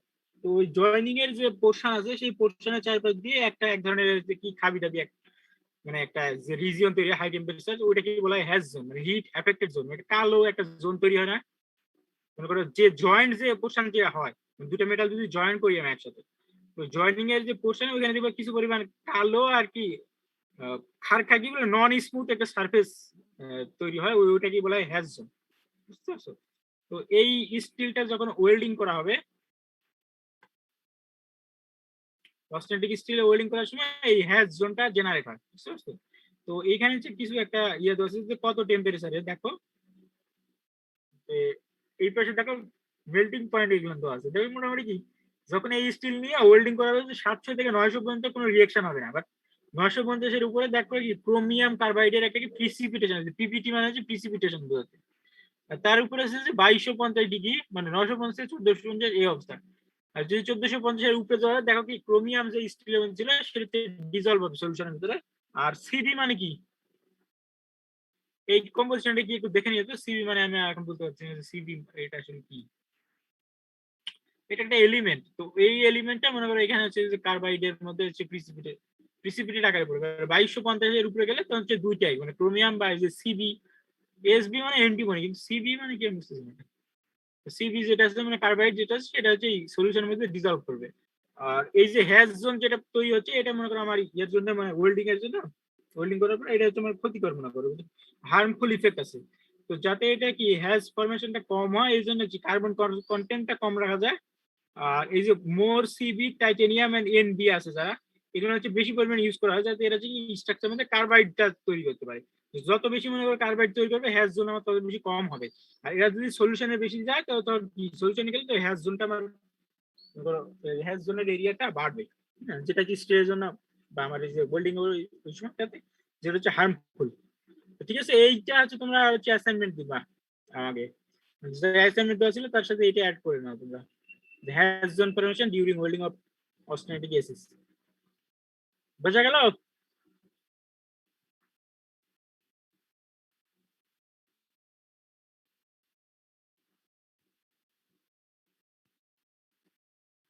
এবার আসলে হচ্ছে প্রিসিপিটেশন হার্ডেন্ড স্টিল। স্যার বলো।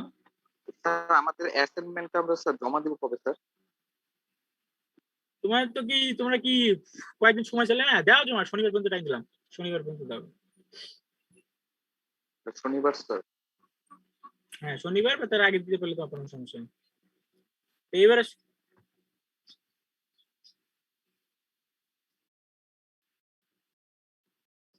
হ্যাঁ তোমার হ্যাশ ফরমেশন জোন যেটা আছে এইটুকু অ্যাড করে দিবে তোমরা। তো এবার আসলে এবার হচ্ছে প্রিসিপিটেশন স্টিল। তো এর আগের গুলো ছিল মাইক্রোস্ট্রাকচার বেস। তো আর এখানে হচ্ছে প্রিসিপিটেশন হার্ডেনিং স্টিল। হ্যাঁ তার মানে এখানে যে আমার হার্ডনেস ম্যাটেরিয়াল স্টিলের যে হার্ডনেসটা তোমার বাড়বে সেটা হচ্ছে কি প্রিসিপিটেশনের মাধ্যমে।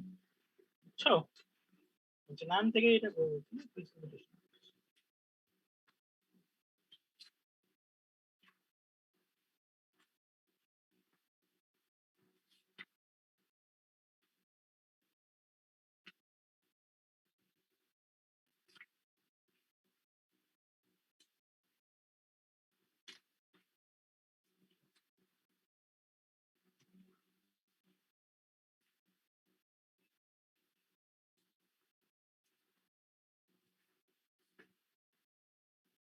তো দেখো এখানে কি কি লেখা আছে, সিরিজ আর হচ্ছে কেমিক্যাল কম্পোজিশন গুলো কোনটা কোনটা আছে এই প্রিসিপিটেশন হার্ডেনিং স্টিলে, তোমরা একটু পড়ে নাও এগুলো।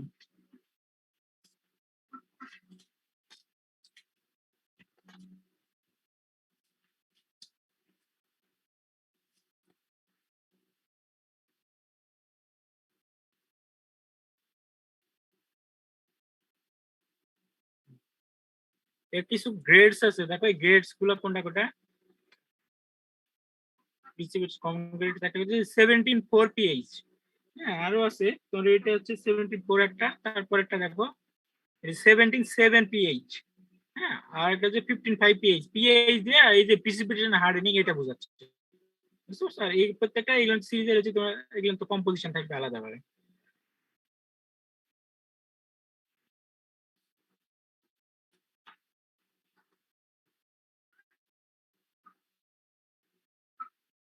তো বইতে এগুলোর ইয়ে কম্পোজিশন দেওয়া আছে, বুঝতে পারছো? এই যে তিনটা তোমাদের বলে দিলাম যে তিনটা গ্রেড 74, 77 আর হচ্ছে 15.5, প্রত্যেকের কম্পোজিশন আছে, মানে কার্বন, ম্যাঙ্গানিজ, সিলিকন, ক্রোমিয়াম। হ্যাঁ এই কম্পোজিশন গুলো তোমরা বইতে পড়বে।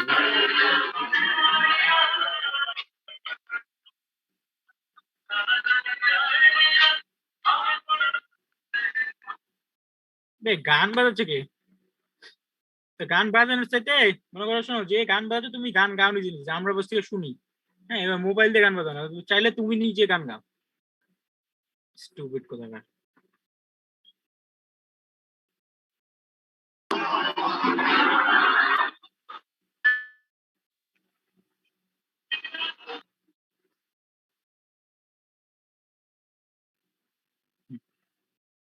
আচ্ছা না, এবার হচ্ছে হিট ট্রিটমেন্ট করা হবে এগুলো। তো এই স্টিল গুলো কিভাবে হিট ট্রিটমেন্ট, প্রথমে যেটা ছিল 17.7 মানে 17.4 যে পিএইচ, মানে প্রিসিপিটেশন হার্ডেন যে স্টিল, সেই স্টিলের হচ্ছে দেখো এখানে হচ্ছে কিভাবে হিট ট্রিটমেন্ট করা যায়। প্রথমে দেখো হচ্ছে কি, মানে যে প্রথমে সলিউশন ট্রিটমেন্ট করা হচ্ছে কি 1900 ডিগ্রি ফারেনহাইট পর্যন্ত। ডিরেক্টলি প্রথমে হচ্ছে কি একটা মডারেট টেম্পারেচারে হিটিং রেটে হিট আপ করে প্রথমে কি অস্টেনাইট ফেজটা জেনারেট করা হয়েছে, তারপর একটা প্রলং হোল্ডিং টাইম পর এয়ার কুলিং করা হবে। তো এয়ার কুলিং করলে আমি কি কোন ফেজ পাবো?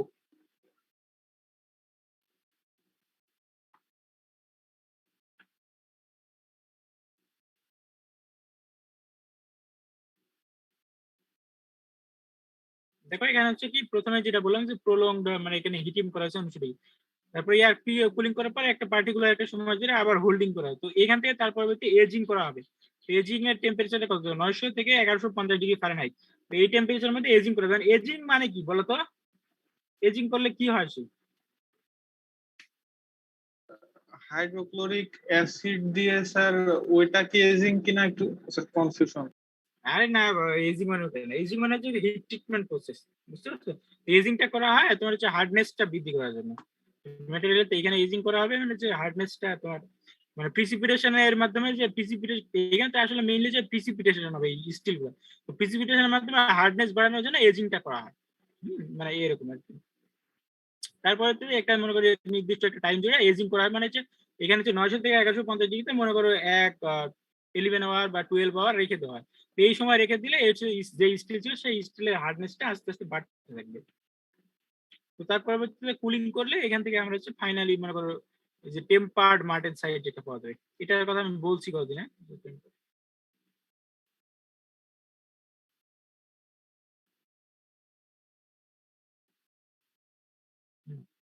টেম্পার্ড মার্টেনসাইটের কথা মনে আছে?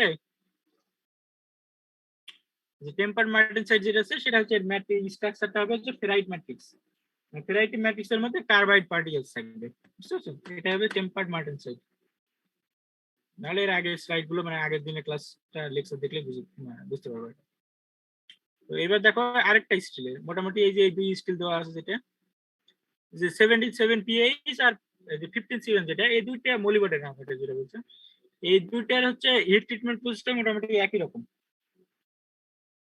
তো দেখো এটাকে কি করা হবে, প্রথমে কি সলিউশন অ্যানিল মানে যে স্টিলটা নিয়ে সলিউশন অ্যানিল করা হবে 1950 ডিগ্রি ফারেনহাইটে। তো এই টেম্পারেচার নিয়ে গেলে আমার কমপ্লিটলি আমি হোমোজিনিয়াস একটা কি অস্টেনাইট ফেজ পাবো, ঠিক আছে? আগের মধ্যে পরবর্তী অস্টেনাইট ফেজ যেটা নিয়ে এয়ার কুলিং করা হবে। দেখো এয়ার কুলিং করলে এই যে অস্টেনাইট প্লাস 5 থেকে 20% ডেল্টা ফেরাইট তৈরি হচ্ছে এখানে। এই ডেল্টার কথা কি তোমাদের মনে আছে কিছু? নরমালি তোমরা কি দেখছিলা, একটা গামা একটা আলফা, আর এই যে 1540 ডিগ্রির উপরে দিকে একটা ফেজ ছিল ডেল্টা ফেরাইট। ডায়াগ্রামটা দেখলে বুঝতে পারবা। ওইখানে হচ্ছে যে এবার তো ফেরাইট না, এটা হচ্ছে ডেল্টা ফেরাইট ফেজ তৈরি হয়।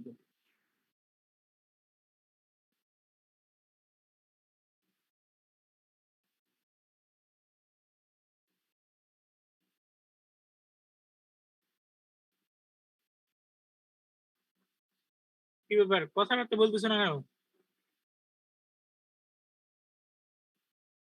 কারণ যে এই সিরিজে যদি হার্ডনে ইয়েটা নিয়ে যদি হিট ট্রিটমেন্ট করা হয় তাহলে দেখো কি হয়, রুম টেম্পারেচার যে মাইক্রোস্ট্রাকচার যেটা পাচ্ছি তার মধ্যে কি থাকতেছে, অস্টেনাইট কি রুম টেম্পারেচার স্টেবল প্লাস এর সাথে কি 5 থেকে 20% কি ডেল্টা ফেরাইট থাকতেছে। তো এই স্ট্রাকচারটা হচ্ছে খুব বেশি সফট, এই অ্যালয়টা অনেক বেশি সফট আর ইজিলি ফর্ম করা যায়। আর এইভাবে মনে করো series of heating and cooling করা যাবে। এখন একবার যে এরকম ধরে সলিউশন হিট ট্রিটমেন্ট করলাম, এভাবে আরেকবার হিট ট্রিটমেন্ট করা যাবে, মানে হচ্ছে সিকোয়েন্স ইজ পসিবল, বারবার এটা হচ্ছে হিট ট্রিটমেন্ট করা যাবে। এটা হচ্ছে প্রপার্টিসটা, এটা হচ্ছে ইমপ্রুভ করার জন্য।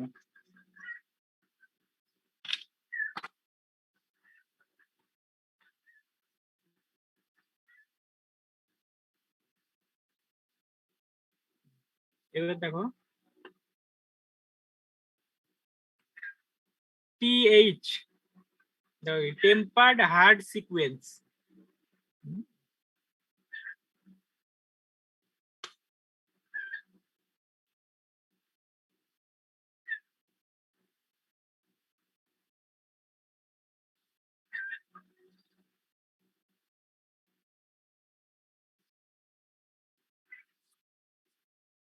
দেখো এখানে কি বলেছে, টেম্পার্ড হার্ড সিকোয়েন্স, তার মানে এটা হচ্ছে যে হার্ড সিকোয়েন্স TH, এটা হচ্ছে একটা হিটিং মানে হিট ট্রিটমেন্ট একটা প্রসেস।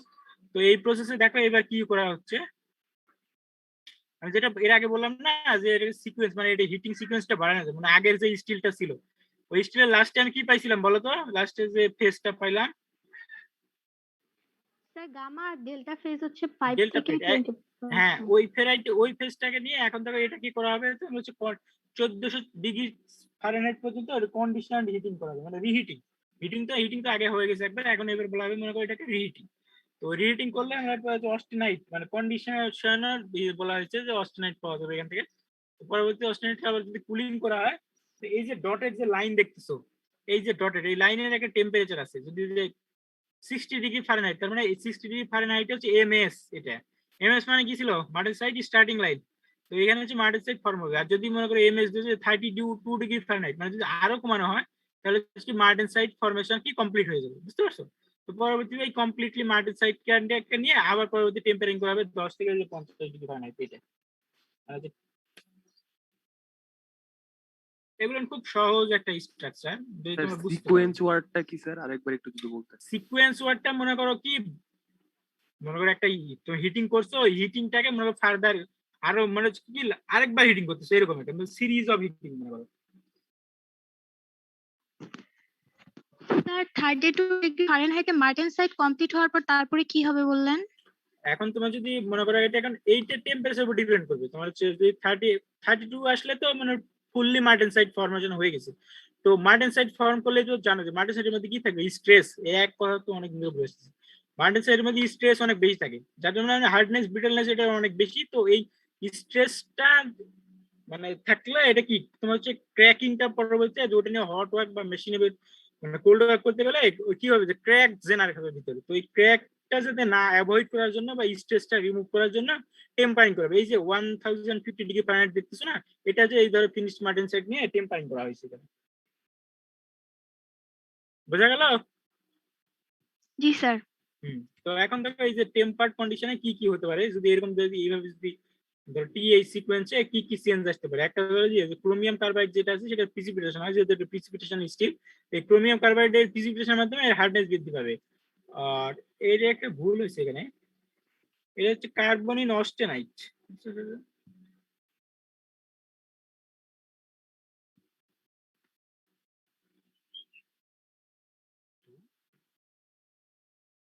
এটা হচ্ছে অস্টেনাইট হবে, অস্টেনাইট।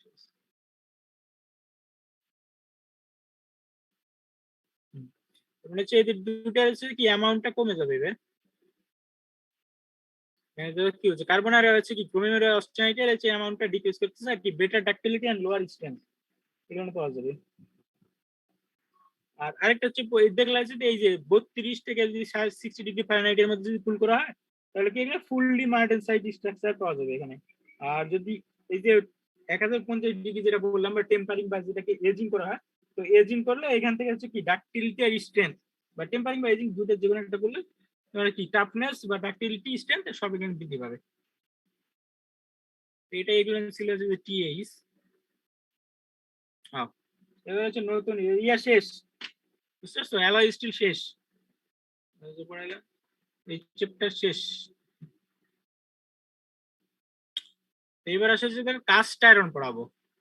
তো ওই যে স্টিলের যে ডায়াগ্রাম দেখছিল ওইখানে কি ছিল, দুটো পোর্শন না, একটা ছিল স্টিল আর একটা ছিল কি কাস্ট আয়রন, তাই না? স্টিলের মধ্যে ম্যাক্সিমাম কার্বন ছিল কত, 2%। 2% বলা হয় কিন্তু রিয়েলি এত পার্সেন্ট ইউজ করা হয় না। আর 2 থেকে 6.67% পর্যন্ত, মানে 2% থেকে 6.67% পর্যন্ত ছিল। এটা হচ্ছে কি কাস্ট আয়রনের রিজিয়ন, কিন্তু কাস্ট আয়রনে এত বেশি ইউজ করা না, কার্বন হচ্ছে মেইনলি 4 থেকে 4.5% কমার্শিয়ালি ইউজ করা। কারণ হচ্ছে এই রেঞ্জের উপরে গেলে এই কাস্ট আয়রনটা খুবই বেশি, মানে কার্বন পার্সেন্টেজ বাড়ার জন্য কাস্ট আয়রন খুবই বেশি ব্রিটল হয়ে যায়। এই ব্রিটলনেসের কারণে এইটাকে মানে কাস্ট আয়রন দিয়ে বেশি হট ওয়ার্ক কোল্ড করা যায় না, এই জন্য হচ্ছে কার্বনের অ্যামাউন্টটা কাস্ট আয়রনে 4.5 এর মধ্যে লিমিট করে রাখা হয়।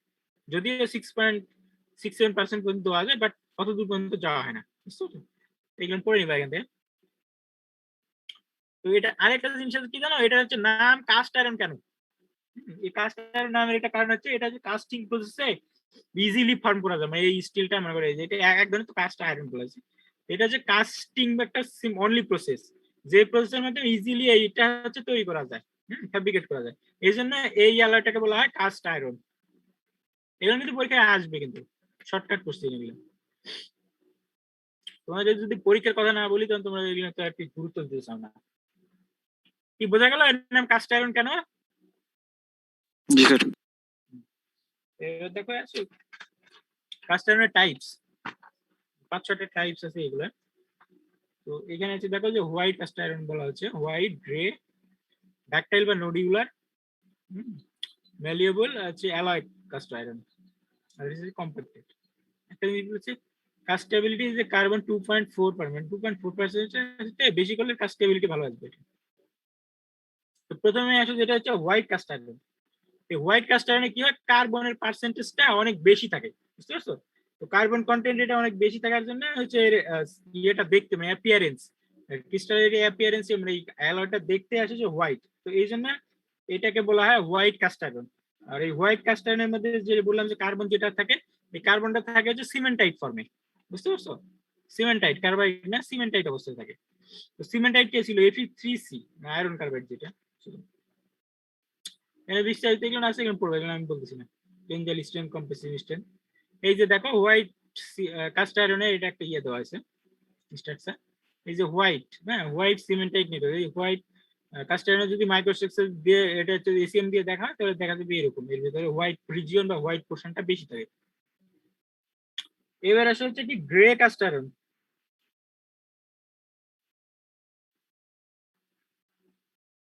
গ্রে কাস্ট আয়রনটা স্ট্রাকচার আছে কি, এই যে গ্রে কাস্ট আয়রন। ওই গ্রে কাস্ট আয়রনের মধ্যে আমি যেমন বললাম যে হোয়াইট কাস্ট আয়রনে কার্বন থাকবে, কার্বনটা থাকবে সিমেন্টাইট ফর্মে, আর গ্রে কাস্ট আয়রনের মধ্যে কার্বনটা থাকে আনকম্বাইন্ড, মানে হচ্ছে আনরিয়েক্টেড অবস্থা থাকবে। কিন্তু এই আনকম্বাইন্ড যে অবস্থা থাকবে এটা হচ্ছে গ্রাফাইট ফ্লেক আকারে। এই যে কালো কালো তোমরা যে দাগ দেখতেছো এগুলো হচ্ছে প্রত্যেকটা হচ্ছে গ্রাফাইট ফ্লেক, বুঝছো তো? তো এইগুলোর ডেফিনেশন তোমরা হচ্ছে এই মাইক্রোস্ট্রাকচার দিয়েই দিবা, মানে আমি যেভাবে বলতেছি এইভাবেই। এর ভিতরে আনকম্বাইন্ড কি থাকবে, কার্বন থাকবে, বাট এই কার্বনটা প্রেজেন্স থাকে গ্রাফাইট ফ্লেক আকারে। আর হোয়াইট কাস্ট আয়রনে কার্বন কি অবস্থা ছিল কে বলি বললাম? স্যার সিমেন্টাইট। হ্যাঁ, সিমেন্টাইট ফর্ম ছিল। তো এখানে এই যে গ্রে কাস্ট আয়রন সম্পর্কে এখানে অনেক কিছু বলা থাকবে, যে এই যে ধর সালফার, ম্যাঙ্গানিজ, ফসফরাস দিলে কি হবে, টাফনেস বাড়বে না কি হবে, এগুলো বলা আছে। তোমরা শর্টকাট করে এগুলো পড়ে নিবা যে এক্স্যাক্টলি যে সালফার দিলে কি হবে। তো সালফার তো এর আগে পড়াইলাম, সালফার দিলে কি হবে না, আজকে শুরুতেই পড়াইছিলাম। তো এখানে দেখো সালফার যদি ইউজ করা হয় তাহলে কি এরা হচ্ছে যে role of sulphur is higher the sulfur content the greater will be combined carbon, combined কার্বনের পরিমাণটা এখানে বাড়বে, tending to produce কি হার্ড ব্রিটল হোয়াইট আয়রন। তো এই ইয়াগুলো মানে এক্সাক্ট কস্টটা তোমরা জেনে নিবা, যে ম্যাঙ্গানিজ ইউজ করলে কি হবে, ফসফরাস আমি বলতেছি না। আর এটা তোমার করতেছে দেখো। এবার আসলে হচ্ছে ডাকটাইল কাস্ট আয়রন, বা এটা আদার বলা হয় যে নোডিউলার কাস্ট আয়রন। তো এইখানে হচ্ছে কি এখানেও কার্বন যে মাইক্রোস্ট্রাকচারের মধ্যে থাকবে সেটা হচ্ছে আনকম্বাইন্ড অবস্থায় থাকবে, বাট এটা হচ্ছে কি নোডিউল বা হচ্ছে এই যে স্ফিয়ার, এই যে এগুলো দেখতেছো, এই যে নোডিউল যেগুলো দেখছো মানে এগুলো স্ফিয়ার, গোল গোল স্ফিয়ারের মতো হিসেবে থাকে। এদেরকে বলা হয় নোডিউলার, মানে নোডিউল অথবা স্ফিয়ার। এই জন্য এই কাস্ট আয়রনকে এরকম নাম বলা হয় যে ডাকটাইল কাস্ট আয়রন অথবা নোডিউলার কাস্ট আয়রন। দেখলেন প্রত্যেকটা স্ফিয়ারের মতো গোল গোল অবস্থায় আছে, এটা হচ্ছে ডাকটাইল কাস্ট আয়রন। এবার হচ্ছে ম্যালিয়েবল কাস্ট আয়রন।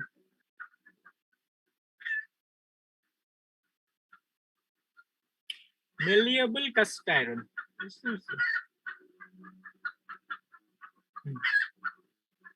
তো কি হবে, ম্যালিয়েবল কাস্ট আয়রনের মধ্যেও সেম আগের মতোই আনকম্বাইন্ড কার্বন, মানে কার্বনটা এখানে হচ্ছে আনকম্বাইন্ড পরিমাণে বেড়েছে, অ্যামাউন্টটা বেশি থাকবে আনকম্বাইন্ড কার্বনে, কিন্তু এইখানে যে আনকম্বাইন্ড কার্বন থাকবে সেটা হচ্ছে রাউন্ড পার্টিকেলস। রাউন্ড পার্টিকেলস হিসেবে থাকবে, এদেরকে বলা হবে টেম্পার কার্বন। এখানে যেমন গ্রাফাইট দিয়ে বলা হয়েছে, তোমরা গ্রাফাইট দিয়ে বলবো না, এগুলোকে বলা হয়েছে টেম্পার কার্বন। ম্যালিয়েবল কাস্টের মধ্যে এটা থাকে, কার্বনটা টেম্পার কার্বন অবস্থায় আছে, স্ফেরিক্যাল মানে রাউন্ড পার্টিকেল অবস্থায় আছে। আরেকটা হচ্ছে কম্প্যাক্টেড গ্রাফাইট কাস্টার, এটা আমি পড়াচ্ছি না তোমাদের। অ্যালয় কাস্টার, তো এটার নাম থেকে তো অ্যালয় স্টিল পড়া আসলাম না। অ্যালয় স্টিলের ডেফিনিশন কি ছিল বলো কেউ একজন?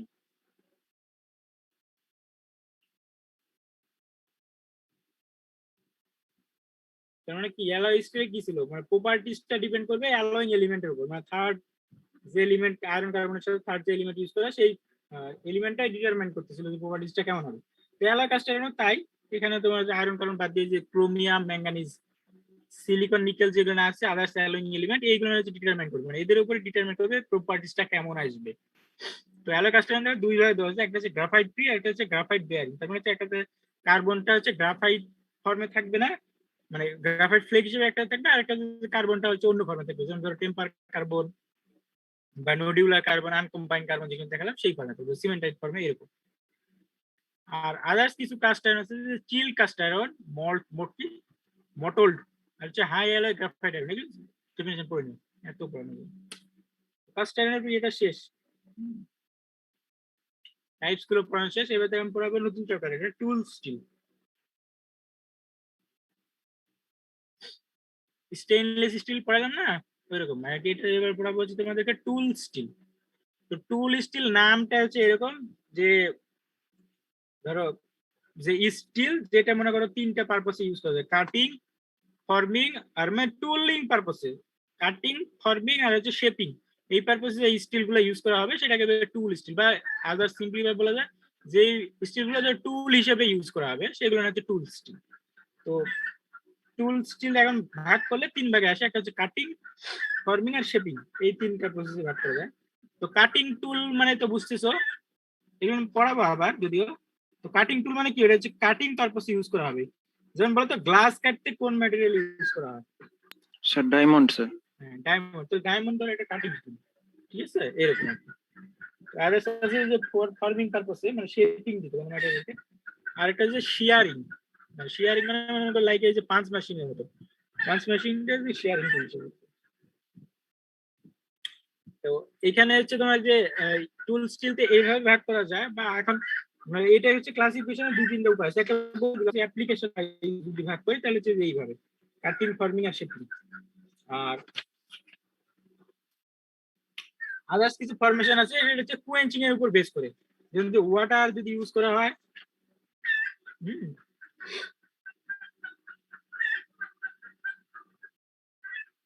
মনে করো এই যে এখানে যে কুয়েঞ্চিং, আমি ধরো যে স্টিলটাকে কুয়েঞ্চিং করতেছি কোন মিডিয়ামের উপর।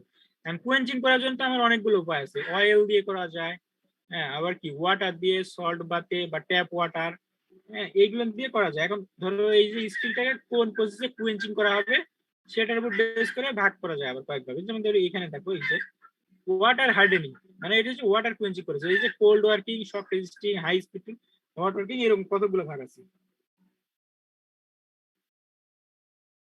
এখন যদি কুয়েঞ্চিং এর উপর ভাগ করি তাহলে হচ্ছে এভাবে ওয়াটার হার্ডেনিং, অয়েল হার্ডেনিং আর হচ্ছে এয়ার হার্ডেনিং, এই 3 ভাগে ভাগ করা যায়। বুঝতে পারছো? আর আরেকটা হচ্ছে অ্যালয় কন্টেন্টের উপর বেস করে, মানে অ্যালয় কন্টেন্টটা কত বেশি আছে সেটা, যেমন কার্বন টুল স্টিল, লো অ্যালয় টুল স্টিল, মিডিয়াম অ্যালয় টুল স্টিল। আর আরেকটা ফাইনালি প্রসেস সেটা হচ্ছে অ্যাপ্লিকেশনের উপর বেস করে। এই যে এইগুলা, এই যে হট ওয়ার্ক মানে কোল্ড ওয়ার্ক পারপাস যেটা ইউজ করা যাবে অ্যাপ্লিকেশনে, সেটা কোল্ড ওয়ার্কিং, শক রেজিস্টিং পারপাসে, high speed tooling, hot working, এই যে এইগুলি স্পেশাল পারপাস। এইভাবে ভাগ করা যায়, মানে 2-3টা প্রসেসে ভাগ করা যায়। তো এখানে দেখো এই যে এই স্টিলগুলা কিন্তু শর্ট ফরম্যাটে ইউজ করা হবে সিম্বল দিয়ে। ওয়াটার হার্ডিং এর জন্য ডাব্লিউ, কোল্ড ওয়ার্কিং এর জন্য আছে কি অয়েলের জন্য হচ্ছে ও, আর এ দিয়ে দিয়েছে এয়ার হার্ডিং। বুঝতে পারছো?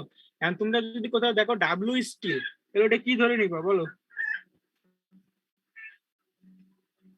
Sir water hardening. হ্যাঁ, ওয়াটার হার্ডিং। তো এইভাবে প্রত্যেকটার জন্য শর্ট ফরম্যাটের নাম দেখো। এই যে হাই স্পিডের জন্য দেখো, হাই স্পিড স্টিলের মধ্যে আছে একটা হচ্ছে যে টি দিয়ে টাংস। হাই স্পিড স্টিল আবার 3 ভাগে ভাগ করা যায়, হ্যাঁ। তাহলে একটা হচ্ছে টাংস্টেন বেস, আরেকটা হচ্ছে কি মলিবডেনাম বেস, আর আরেকটা হচ্ছে যে শক এস, তো যেটা দেখতেছো এটা হচ্ছে শক রেজিস্ট্যান্সের জন্য, মানে এস যদি দেখো তাহলে শক রেজিস্ট্যান্স। আর টি এম, এদের প্রত্যেকটা নাম আছে। আবার এখানে হট ওয়ার্কিং দেখো, হট ওয়ার্কিংটা এইচ দিয়ে ডিনোট করা হবে। তো এটার দেখো অনেকগুলো হচ্ছে আবার ভাগ আছে, H1, H19, H20, H39, অনেকগুলো দাও। এখানে হচ্ছে বেজ, এটা হচ্ছে ক্রোমিয়াম বেজ, এটা টাংস্টেন বেজ, এটা হচ্ছে মলিবডেনাম বেজ। কি মাথাটা তাহলে হয়ে গেছে না ঠিক আছে সবাই? স্যার আউলা গেছে স্যার। হ্যাঁ স্বাভাবিক, এটা আবার যাই হোক। আর আজকে স্যার, পর্যন্ত থাক স্যার। না, স্যার এই যে কোয়েঞ্চিং প্রসেস গুলি স্যার অনেক আরে এবার আজকে শেষ করে দেবো আমি, আর ক্লাস মনে হয় তোমাদের। আজকে মানে বেশি না, আরেকদিন নেন স্যার স্যার। আর কতটুকু বাকি আছে? আচ্ছা স্লাইড নাম্বার কটা? আমার নাম্বার ছিল আর বেশি নাই আর কি, কয়েকটা স্লাইড আছে, 5-7টা হয়তো। তো এইগুলো দেখো কিন্তু মানে জটিল বোঝে মানে বুঝতে পারবে না এরকম কিছু না। এরকম তুমি যদি সিম্পল আমি তোমার নিজে ছেড়ে দিই, তুমি নিজে পড়েই বুঝতে পারবা। জি স্যার বোঝা যাবে কিন্তু পড়তে হবে স্যার। এই জন্য তো বলি পড়া তো সময় আছে তোমাদের, তুমি পরীক্ষা তো এখন আর হচ্ছে না, পরীক্ষা কবে হবে কিভাবে হবে ঠিক নাই, পড়াই দিচ্ছি মানে এগুলো তোমার পরের মতো পড়াই নেই। আজকে একটু মনে হবে যে প্রেশার অনেক বেশি পড়াচ্ছি, বাট তোমরা যখন পরবর্তী পড়তে যাবে তখন তোমাদের পড়লেই বুঝতে পারবে, এমন কিছু না জটিল খুব একটা। দেখো ক্লাসিফিকেশন, ডেফিনেশন, এইগুলো নিয়ে পড়াচ্ছি, আর কিছু না। আর কিছু আরেকটা জিনিস হিট ট্রিটমেন্ট। হিট ট্রিটমেন্ট বুঝতে পারলে তো খুব সহজ এই জিনিসগুলো। এই যে এখানে যে ইউজ দেওয়া আছে, বুঝতে পারছো? প্রত্যেকটা যে আমি বললাম শক রেজিস্ট্যান্স, মানে নাম থেকেই মনেটা বুঝতে পারবে শক রেজিস্ট, হ্যাঁ, মানে শক এটা রেজিস্ট করতে। ওয়াটার হার্ডেনিং, এই যে অয়েল হার্ডেনিং, এয়ার হার্ডেনিং, তার মানে হচ্ছে এগুলো কি অয়েল হার্ডেনিং মানে অয়েল কুইঞ্চিং এর মাধ্যমে এটা হচ্ছে তোমার হার্ডেনিং করা হয়েছে। আর লাস্টে দেখো high carbon, high chromium grades. এই যে এবার হচ্ছে হিট ট্রিটমেন্টটা দেখতে হবে। প্রথমে দেখো আরেকটা জিনিস বাদ গেছে তোমাদের, এই যে টুল স্টিল, এখন ধরো কোন অ্যাপ্লিকেশনে আমি ধরো সিলেকশন, এটা মানে এখানে একটা নতুন একটা স্লাইড দিতে পারলে ভালো হবে।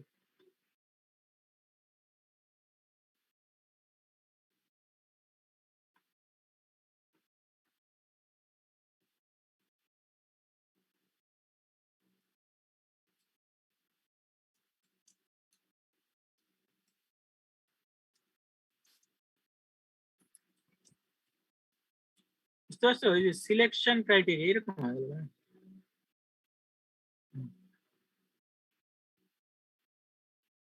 সিলেকশন ক্রাইটেরিয়া আছে, মানে পুরো টুল স্টিল একটা সিলেকশন যদি করতে চাই তাহলে হচ্ছে কিছু প্রপার্টিজ আছে, যে প্রপার্টিজ এর উপর বেস করে সিলেকশন করা হয়। যেমন ধরো হার্ডনেস, হ্যাঁ, high hardness, high person resistance, high wear resistance, তারপর টাফনেস, ডাক্টিলিটি, সফটনেস বা মেশিনেবিলিটি, আবার কস্টিং কি, এই প্রসেস গুলো বা এই ক্রাইটেরিয়া গুলোর উপর বেস করে এই যে টুল স্টিল যেটা আছে সেটা সিলেক্ট করা হয়। এখানে বইতে বিস্তারিত ভাবে দেওয়া আছে, তুমি পড়ে নিবা যে কোন অ্যাপ্লিকেশনের জন্য আমার ধরো কোন ধরনের প্রপার্টিজ দরকার এটাই।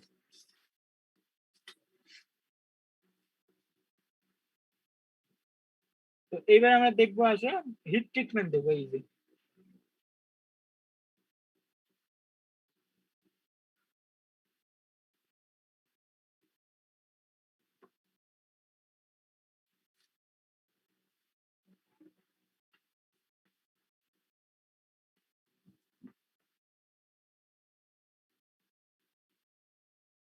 এটা দেখো, এই যে কতগুলো যে স্টিল আছে, এই স্টিল গুলোর হিট ট্রিটমেন্ট প্রসেসটা এরকম। তবে এখানে কি করা হয়েছে, এদিকে যে টেম্পারেচার, এদিকে যে টাইম, মানে হিট ট্রিটমেন্ট সাইকেলে তো সবসময় তাই থাকে, এক্স এক্সিস হচ্ছে টাইম আর ওয়াই এক্সিস থাকবে হচ্ছে টেম্পারেচার।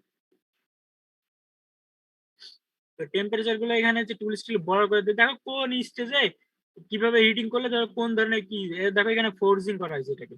তারপরে এটাকে অ্যানিলিং বা যে স্লো কুলিং, হ্যাঁ 10 ডিগ্রি সেন্টিগ্রেড পার আওয়ার, মানে বুঝতে 10 ডিগ্রি পার আওয়ার, মানে অনেক খুব কম। তারপরে ফাইনালি যে স্টিল গুলো নিয়ে মেশিনিং করে আবার হিটিং করে যে স্ট্রেস রিলিফ, মানে টেম্পারিং টেম্পারিং করে ফাইনালি কিছু পরিমাণ হার্ডনেস এর কিছু ইমপ্রুভ হয়, আবার কিছু পরিমাণ টাফনেস অনেক সময় জেনারেট হয়। এবার আসো, এবার দেখবো হচ্ছে, দেখো এটা প্লেন কার্বন ওয়াটার হার্ডেনিং টুল স্টিল, এটা হচ্ছে হিট ট্রিটমেন্ট করা হচ্ছে তারপর এই টেম্পারেচার উপর 790 থেকে 815 ডিগ্রি সেন্টিগ্রেডে একটা মডারেট হিটিং সাইকেল ইউজ করলাম। তারপরে দেখো কি ওয়াটার কোয়েঞ্চিং, ওয়াটার কোয়েঞ্চিং করলে কি পাওয়া যায় বলতো, মার্টেন সাইড না, মানে হচ্ছে কুইকলি এটা কোয়েঞ্চ করা হয়েছে আর কি। তো মার্টেন সাইড যে স্ট্রাকচার পাওয়া যাবে এটা নিয়ে আবার টেম্পারিং করা হবে যে আগের মতোই। টেম্পারিং কেন করা হয় বলতো? স্যার স্ট্রেস স্ট্রেস রিলিফের রিলিফ জন্য। করতে। এবার দেখো এটা হচ্ছে কি শক রেজিস্ট্যান্ট টুল স্টিল, এগুলো দেখো সবগুলো একই ক্ষেত্রে, খালি জাস্ট এই যে টেম্পারেচারটা একটু চেঞ্জ হবে আর কোয়েঞ্চিং মিডিয়াম, এই টেম্পারেচার আর কোয়েঞ্চিং মিডিয়াম চেঞ্জ হচ্ছে। আর এই যে তোমরা দেখতেছো এটা কিন্তু একদম কি ড্রাস্টিক কুলিং, মানে খুবই র্যাপিড কুলিং। তুমি যদি এই দাগটাকে এখন যদি এইভাবে একটু বাঁকা করে দাও তখন কিন্তু এটা স্লো কুলিং হয়ে যাবে, তখন কি এই স্টিলের সাথে এটা আর যাবে না তখন, বুঝতে পারছো? এই জিনিসগুলো খেয়াল রাখবা যে কোথায় কোন ধরনের কোয়েঞ্চিং ইউজ করা হচ্ছে, মানে এটা র্যাপিড কোয়েঞ্চিং। এইখানে আবার টেম্পারিং দেখো, টেম্পারিংটা একটু স্লো কুলিং, মানে স্লো হিটিং করে আবার স্লো কুলিং করা হয়। জাস্ট এটা খেয়াল রাখতে হবে তোমাদের যে কোথায় ফাস্ট কুলিং বা কোথায় এয়ার কুলিং বা কোথায় ধরো অয়েল কুইঞ্চিং ইউজ করা হবে। তো এটা হচ্ছে দুই ভাবে করা যায়, একটা যে 900 থেকে 950, মানে 980 ডিগ্রি, আমরা বুঝতে একটু তোমাদের অসুবিধা হতে পারে, বুঝতে পারবা এগুলো। আর একটা সেকেন্ড প্রসেস দেখো, এটাতে কি করা হয়েছে 760 থেকে 815 ডিগ্রি সেন্টিগ্রেড কিউ দিয়ে কুয়েঞ্চিং করা হচ্ছে, পরবর্তীতে এটা হচ্ছে টেম্পারিং বা এজিং করা হয়েছে এখানে, বুঝছো? 150 থেকে 260, হ্যাঁ এই 150 থেকে 260 এটা হচ্ছে টেম্পারিং প্রসেস। এবার আসলে হাই স্পিড টুল স্টিল, এটা দিয়ে কি বোঝায়?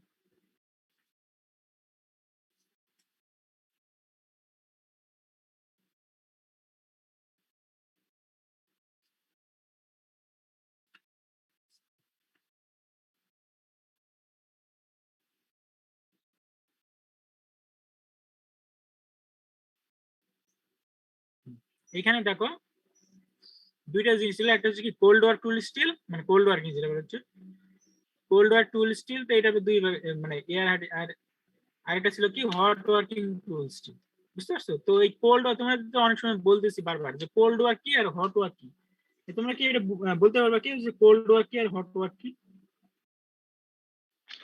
স্যার কোল্ড ওয়ার্ক হচ্ছে রুম টেম্পারেচারে আমি জিনিসটাকে আঘাত করে মানে কোনো একটা ফর্ম দিব, আর হট ওয়ার্ক হচ্ছে হাই টেম্পারেচার অথবা যে কোনো একটা টেম্পারেচার অ্যাপ্লাই করে তারপরে আমি ওয়ার্কিং প্রসিডিউরটা আর কি করবো।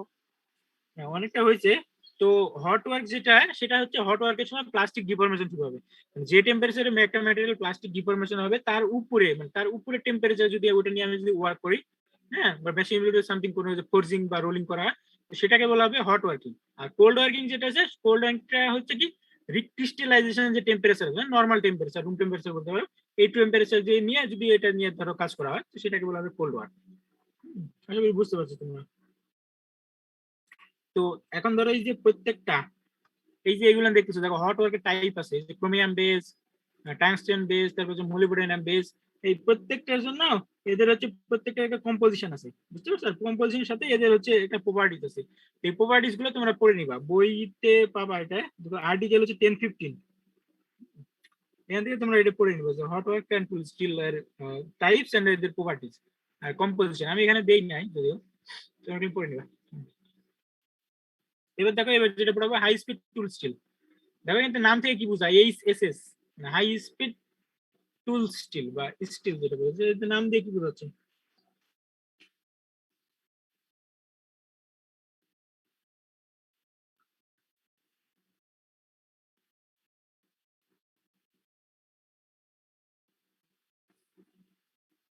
এটা হচ্ছে কাটিং টুল, বুঝতে পারছো? যে হাই স্পিড মানে ফুললি বলে এরকম আছে, হাই স্পিড কাটিং টুল স্টিল। এটা তার মানে হচ্ছে এই কাটিং পারপসে এটা ইউজ করা হবে। তো কাটিং পারপসে যেটা কি থাকবে, হাই স্পিড মানে বুঝতে তো স্পিডটা অনেক বেশি হবে। তো এখন এই যে ম্যাটেরিয়াল দিয়ে যেটা আমি কাটিং টুল হিসেবে যেটা ইউজ করব, তো এর কি দরকার? মনে করে কাটিং টুল হিসেবে মানে যেটা ইউজ করবো তার হার্ডনেস কি হতে হবে? সবচেয়ে বেশি না?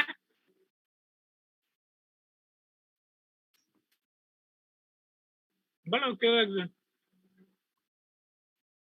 আমি যেটাতে কাটিং টুল যেটা আমি ইউজ করবো, মানে আমার টুলটাই যদি মনে করো কি হার্ডনেস যদি কম থাকে, কিন্তু যে ম্যাটেরিয়ালকে আমি হচ্ছে কাটতে যাবো সেটা দিয়ে কি ওটি কাটবে?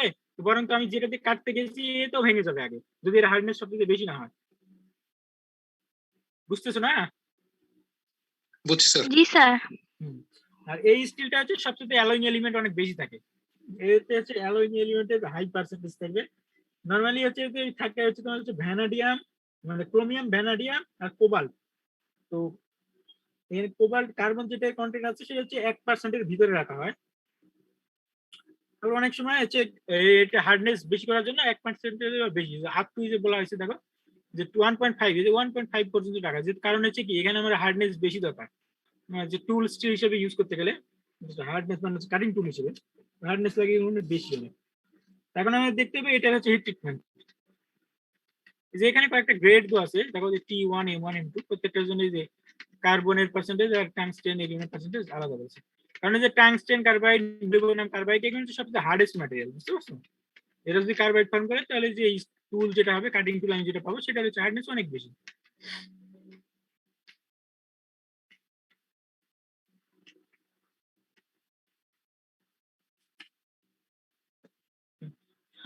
এটার ইয়েটা অনেক জটিল। এই যে এখানে প্রথমে এই ফিগারটা খেয়াল করো, হিটিং ডিভাইস কি দেখো, প্রথমে হচ্ছে অ্যানিলিং করছে মানে স্লো হিটিং, তারপরে কি হচ্ছে হার্ডেনিং। হার্ডেনিং করতে গেলে কি কুলিংটা কি করতে হবে? ফাস্ট কুলিং হতে হবে। হিটিং এক মডারেট থাকে, বাট কুলিংটা হবে বেশি ফাস্ট। আর আরেকটা যে টেম্পারিং, তো টেম্পারিং এর সময় সব স্লো রাখা হয়, এটা অসুবিধা মানে একটা স্লো বা মডারেট অবস্থায় রাখা হয়, বুঝতে পারছো? দেখো first tempering, second tempering, third tempering. এখন কার কথা হচ্ছে এতগুলো টেম্পারিং কেন করা হচ্ছে? হ্যাঁ দেখো, আর একটা হিটিং এর মধ্যে কতগুলা কি অ্যানিলিং, আবার হার্ডেনিং, ওপেনিং, আবার হচ্ছে কি টেম্পারিং করা হবে। হাই স্পিড টুল স্টিলে কেন সেটা যে এই যে এই ফিগার থেকে দেখো, এখানে এদিকে দেখো, এবার আমি যেটা দিয়েছি। তো প্রথমে এখানে কি বলা আছে যে অ্যানিলিং হবে, তো অ্যানিলিং এর জানো যে স্লো হিট ট্রিটমেন্ট প্রসেস, মানে অ্যানিলিং এর স্লো হিট রেট এই যে 800 থেকে 875 ডিগ্রি পর্যন্ত স্লো হিট ট্রিটমেন্ট করা হবে, যাতে কি এই যে ক্র্যাকিং মানে স্ট্রেস জেনারেটর ওইখানে যে ক্র্যাকিং বা ডিস্টরশনটা যাতে না হয়, এজন্য একটু স্লো হিট করা হবে প্রথমে। আর কি ম্যাটেরিয়াল নিয়ে কাজ করে দেখো, যে আলফা পি কার্বাইড, আলফা তো পেরাইট, পি হচ্ছে কি পারলাইট, আর হচ্ছে সিডিএ কার্বাইড বলছে। তারপর এখান থেকে মনে করো একটু হিটিং রেটটা একটু বাড়াই দিয়ে 1280 ডিগ্রি পর্যন্ত রাখা হবে। তো 1280 ডিগ্রিতে গিয়ে হোল্ডিং করা হবে, দেখো লেখা আছে কত 0.5 থেকে 1 মিনিট। তো এরকম হোল্ডিং তো এর আগে দেখো নাই, 1 মিনিট বা এরকম তারও কম 30 সেকেন্ড মানে হচ্ছে কুইকলি, হ্যাঁ হিটিং করে সাথে সাথে ওটা হচ্ছে কুইকলি ব্রাইনে বা এই যে ওয়াটার কুয়েঞ্চিং করা হবে। দেখো হচ্ছে কি করা হয়েছে মানে কি খুব ড্রাস্টিক্যাল কুলিং। তো ড্রাস্টিক কুলিং করলে কি পাবো, এখানে স্টিল আমার যাই থাক, ড্রাস্টিক কুলিং করলে কি পাওয়া যাবে বলো তো? Sir high hardness. না না, আমি ধারণা আমি ফেজটা কি পাবো সেটা বলছি। মার্টেনসাইট তৈরি হবে না? জি স্যার। দেখো যে 1280 মানে কি 1100 উপরে গেলেই তো ওইখানে হচ্ছে কি, তো নরমালি যে ফুললি আমি যে অস্টেনেট পাবো, তো অস্টেনেট কে ওর সাথে যে কিছু পরিমাণে টাংস্টেন কার্বন ভ্যানাডিক কান্টাই যদি আনডিজার্ভড অবস্থা আছে বলেছে, তো 0.5 থেকে 1 মিনিট হোল্ড করে যদি আমি ব্রাইনে কুইঞ্চিং করা হয় তাহলে চলতে পারবে। রাত কুলিং করলে টেম্পারেচার যদি 100-200 ডিগ্রি নিচের দিকে আসে তখন হচ্ছে কি পাবো না মার্টেনসাইট পাবো। এমএস মার্টেনসাইট শুরু হয়েছে। এখন দেখা যাচ্ছে কি লেখা আছে সাব জিরো ট্রিটমেন্ট, তার মানে হচ্ছে কি মার্টেনসাইট কি 0 ডিগ্রির নিচে চলে আসছে আমার। এটা বলেছে সাব জিরো ট্রিটমেন্ট, মানে মার্টেনসাইটটাকে আমি 0 ডিগ্রির নিচে নিয়ে এসে কি ফুললি মার্টেনসাইট ধরে এখানে ফর্ম হয়েছে। তো এখন এই যে ট্রিটমেন্ট যেটা আছে 0 ডিগ্রির নিচে মনে করো হিট ট্রিটমেন্ট, এটাকে বলা হয় সাব জিরো ট্রিটমেন্ট। তো এই টেম্পারেচার আমি কিভাবে পাবো? নরমালি আমি ধরো রুম টেম্পারেচার পর্যন্ত নিতে পারি, কিন্তু এই যে যখন আমি ধরো মাইনাস ডিগ্রিতে নিয়ে যাচ্ছি এখানে মানে -0 সামথিং এরকম, তাই না? 0 ডিগ্রির নিচে গেলে তো মাইনাস টেম্পারেচার আসছে। তো এই টেম্পারেচারটা আমি কিভাবে জেনারেট করবো? এটা জেনারেট করতে হবে আমার লিকুইড নাইট্রোজেন, বুঝছো? লিকুইড নাইট্রোজেন টেম্পারেচার কম থাকে, যে -20 ডিগ্রি ফারেনহাইট বা 280 ডিগ্রি ফারেনহাইট বা আরো কম আসে 273 ডিগ্রি ফারেনহাইটের নিচে মনে করো কম, মানে 0 ডিগ্রি সেলসিয়াসের নিচে আসবে। তো লিকুইড নাইট্রোজেন দিয়ে আমি এখানে 0 ডিগ্রির নিচে আমি নিতে পারি। তো এই অবস্থায় নিলে ফুললি ধরে এই যে এমএফ 100% আমার কি পাওয়া গেল, মার্টেনসাইট পাওয়া গেছে। তো পরবর্তীতে এই মার্টেনসাইটকে নিয়ে এখন যদি ধরো এই অবস্থায় রেখে থেমে যাও, এখানে আমি যে মার্টেনসাইট পেলাম সেটা হচ্ছে রকওয়েল হার্ডনেস পাবো কত দেখো 62, আরসি দিয়ে রকওয়েল হার্ডনেস বোঝানো হয়েছে, বুঝতে পারছো? তখন এই স্টিলটাকে নিয়ে যদি আমি পরবর্তীতে টেম্পারিং করি 560 ডিগ্রিতে 1 আওয়ার ধরে টেম্পারিং করি, আবার হচ্ছে পরবর্তীতে মনে করো টেম্পারিং করা হয়, তাহলে যে আমার যে মার্টেনসাইট যে স্ট্রাকচার পাবো সেটা হচ্ছে হার্ডনেস বেড়ে যাবে একটু। যদি টেম্পারিং করলে দেখো এই টেম্পারেচার যদি 560 যদি করি তাহলে হচ্ছে কি হার্ডনেসটা বেড়ে যাওয়া হবে কত 67। আবার যদি সেই স্টিলকে ওই স্টিলকে আবার যদি আরেকটা সেকেন্ড স্টেজ যদি টেম্পারিং করি সাথে সাথে, হ্যাঁ যদি 560 তাহলে হচ্ছে কি সেকেন্ড, আচ্ছা এটা আমার ভুল হয়েছে, হার্ডনেস তো কমে যাচ্ছে।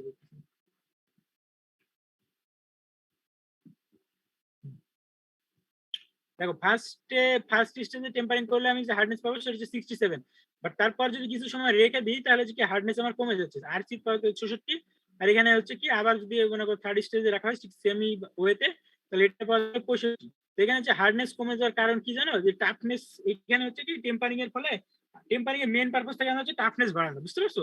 তো অনেক সময় হয় কি মানে কোনো একটা পার্টিকুলার টেম্পারেচারে হার্ডনেস কিছুটা বাড়ে আর বাকি ক্ষেত্রে হার্ডনেসটা কমে যায়। তো এই হার্ডনেস যে কমে যাচ্ছে, এই হার্ডনেস কমার ফলে আমার টাফনেস এখানে কিছু পরিমাণ বাড়ছে, তার মানে টাফনেস যেখানে ইনডিউস হচ্ছে সেটা কি at the sacrifice of the hardness, বুঝতে পারছো? এই জন্য একটু কম। সেকেন্ড স্টেজ করলে 64 আর হচ্ছে রকওয়েল হার্ডনেস থার্ড স্টেজ করলে 65 পাবে। এখন ধরো আমি ধরো কোন অ্যাপ্লিকেশনের দরকার সেই রকম অ্যাপ্লিকেশন বেজে আমি হিট ট্রিটমেন্টটা ধরো আমার হার্ডনেস কতটুকু দরকার সেটা আমি এখান থেকে ফিক্স করে নেব। দেখো এই যে 2-3টা স্টেজ আছে একটু জটিল, বুঝছো কিনা তাই বলো? কোনো কোশ্চেন আছে কারো? কোনো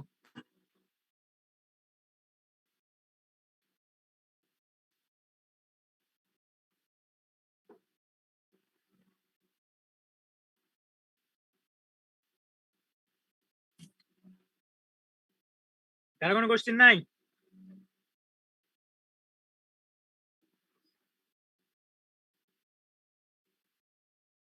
আচ্ছা কেউ রেসপন্স দাও একজন।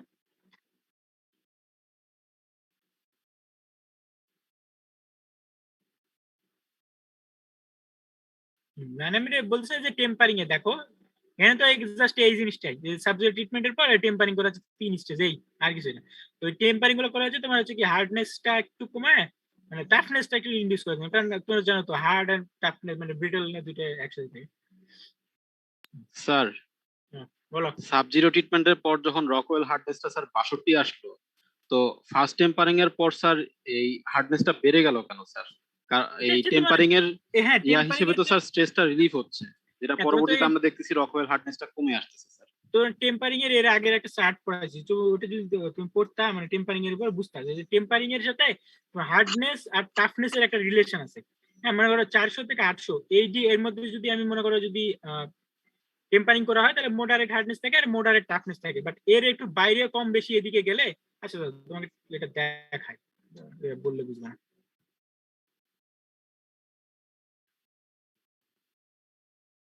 মানে স্যার প্রথমবার বাড়লো দ্বিতীয়বার কমলো কেন স্যার?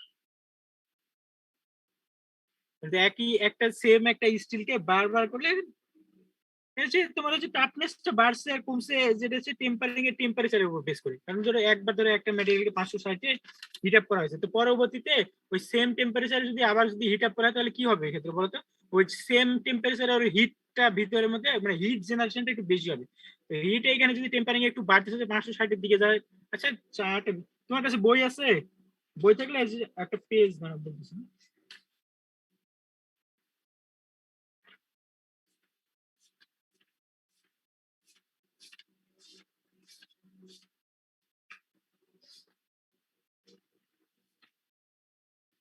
বই থাকলে তোমার 306 নাম্বার পেজে দেখো, ওপেন করো।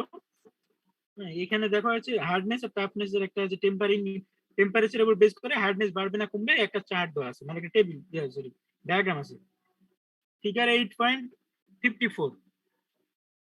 যাদের কাছে বই আছে তারা দেখো, দেখলে বুঝতে পারবে।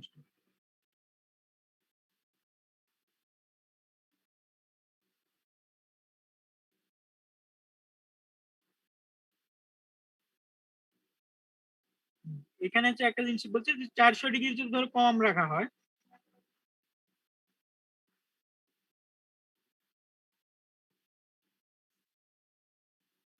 এখানে হচ্ছে 400 থেকে 800 ফারেনহাইটে বলা আছে। এই রেঞ্জের মধ্যে যদি আমি হিট আপ করা হয় তাহলে মনে করো মডারেট মানে হার্ডনেস এর পরিমাণটা হচ্ছে কমতে থাকবে, টাফনেস বাড়তে থাকবে। আর এই রেঞ্জের উপরে গেলে মানে 800 ডিগ্রির উপরে গেলে টাফনেস এর পরিমাণটা র্যাপিডলি বাড়বে আর হার্ডনেস এর পরিমাণটা সিমিলার ওয়েতে কমতে থাকবে। তার মানে এখান থেকে অনেকটা জিনিসটা ইয়া করা যায়, মানে এটা ব্যাখ্যা দেওয়া যায়। তোমার ওই যে 560 যে টেম্পারেচারটা দেওয়া হয়েছে না, ওই টেম্পারেচারটা ইনিশিয়ালি হচ্ছে কি হার্ডনেস একটু বাড়তেছে মানে কমবে নাকি হচ্ছে ইনিশিয়ালি হার্ডনেস কমতেছে, টাফনেসটা হচ্ছে কি বাড়তে থাকছে। এখানে হার্ডনেস কমা মানে হচ্ছে টাফনেসটা বাড়বে, এটাই তো হচ্ছে।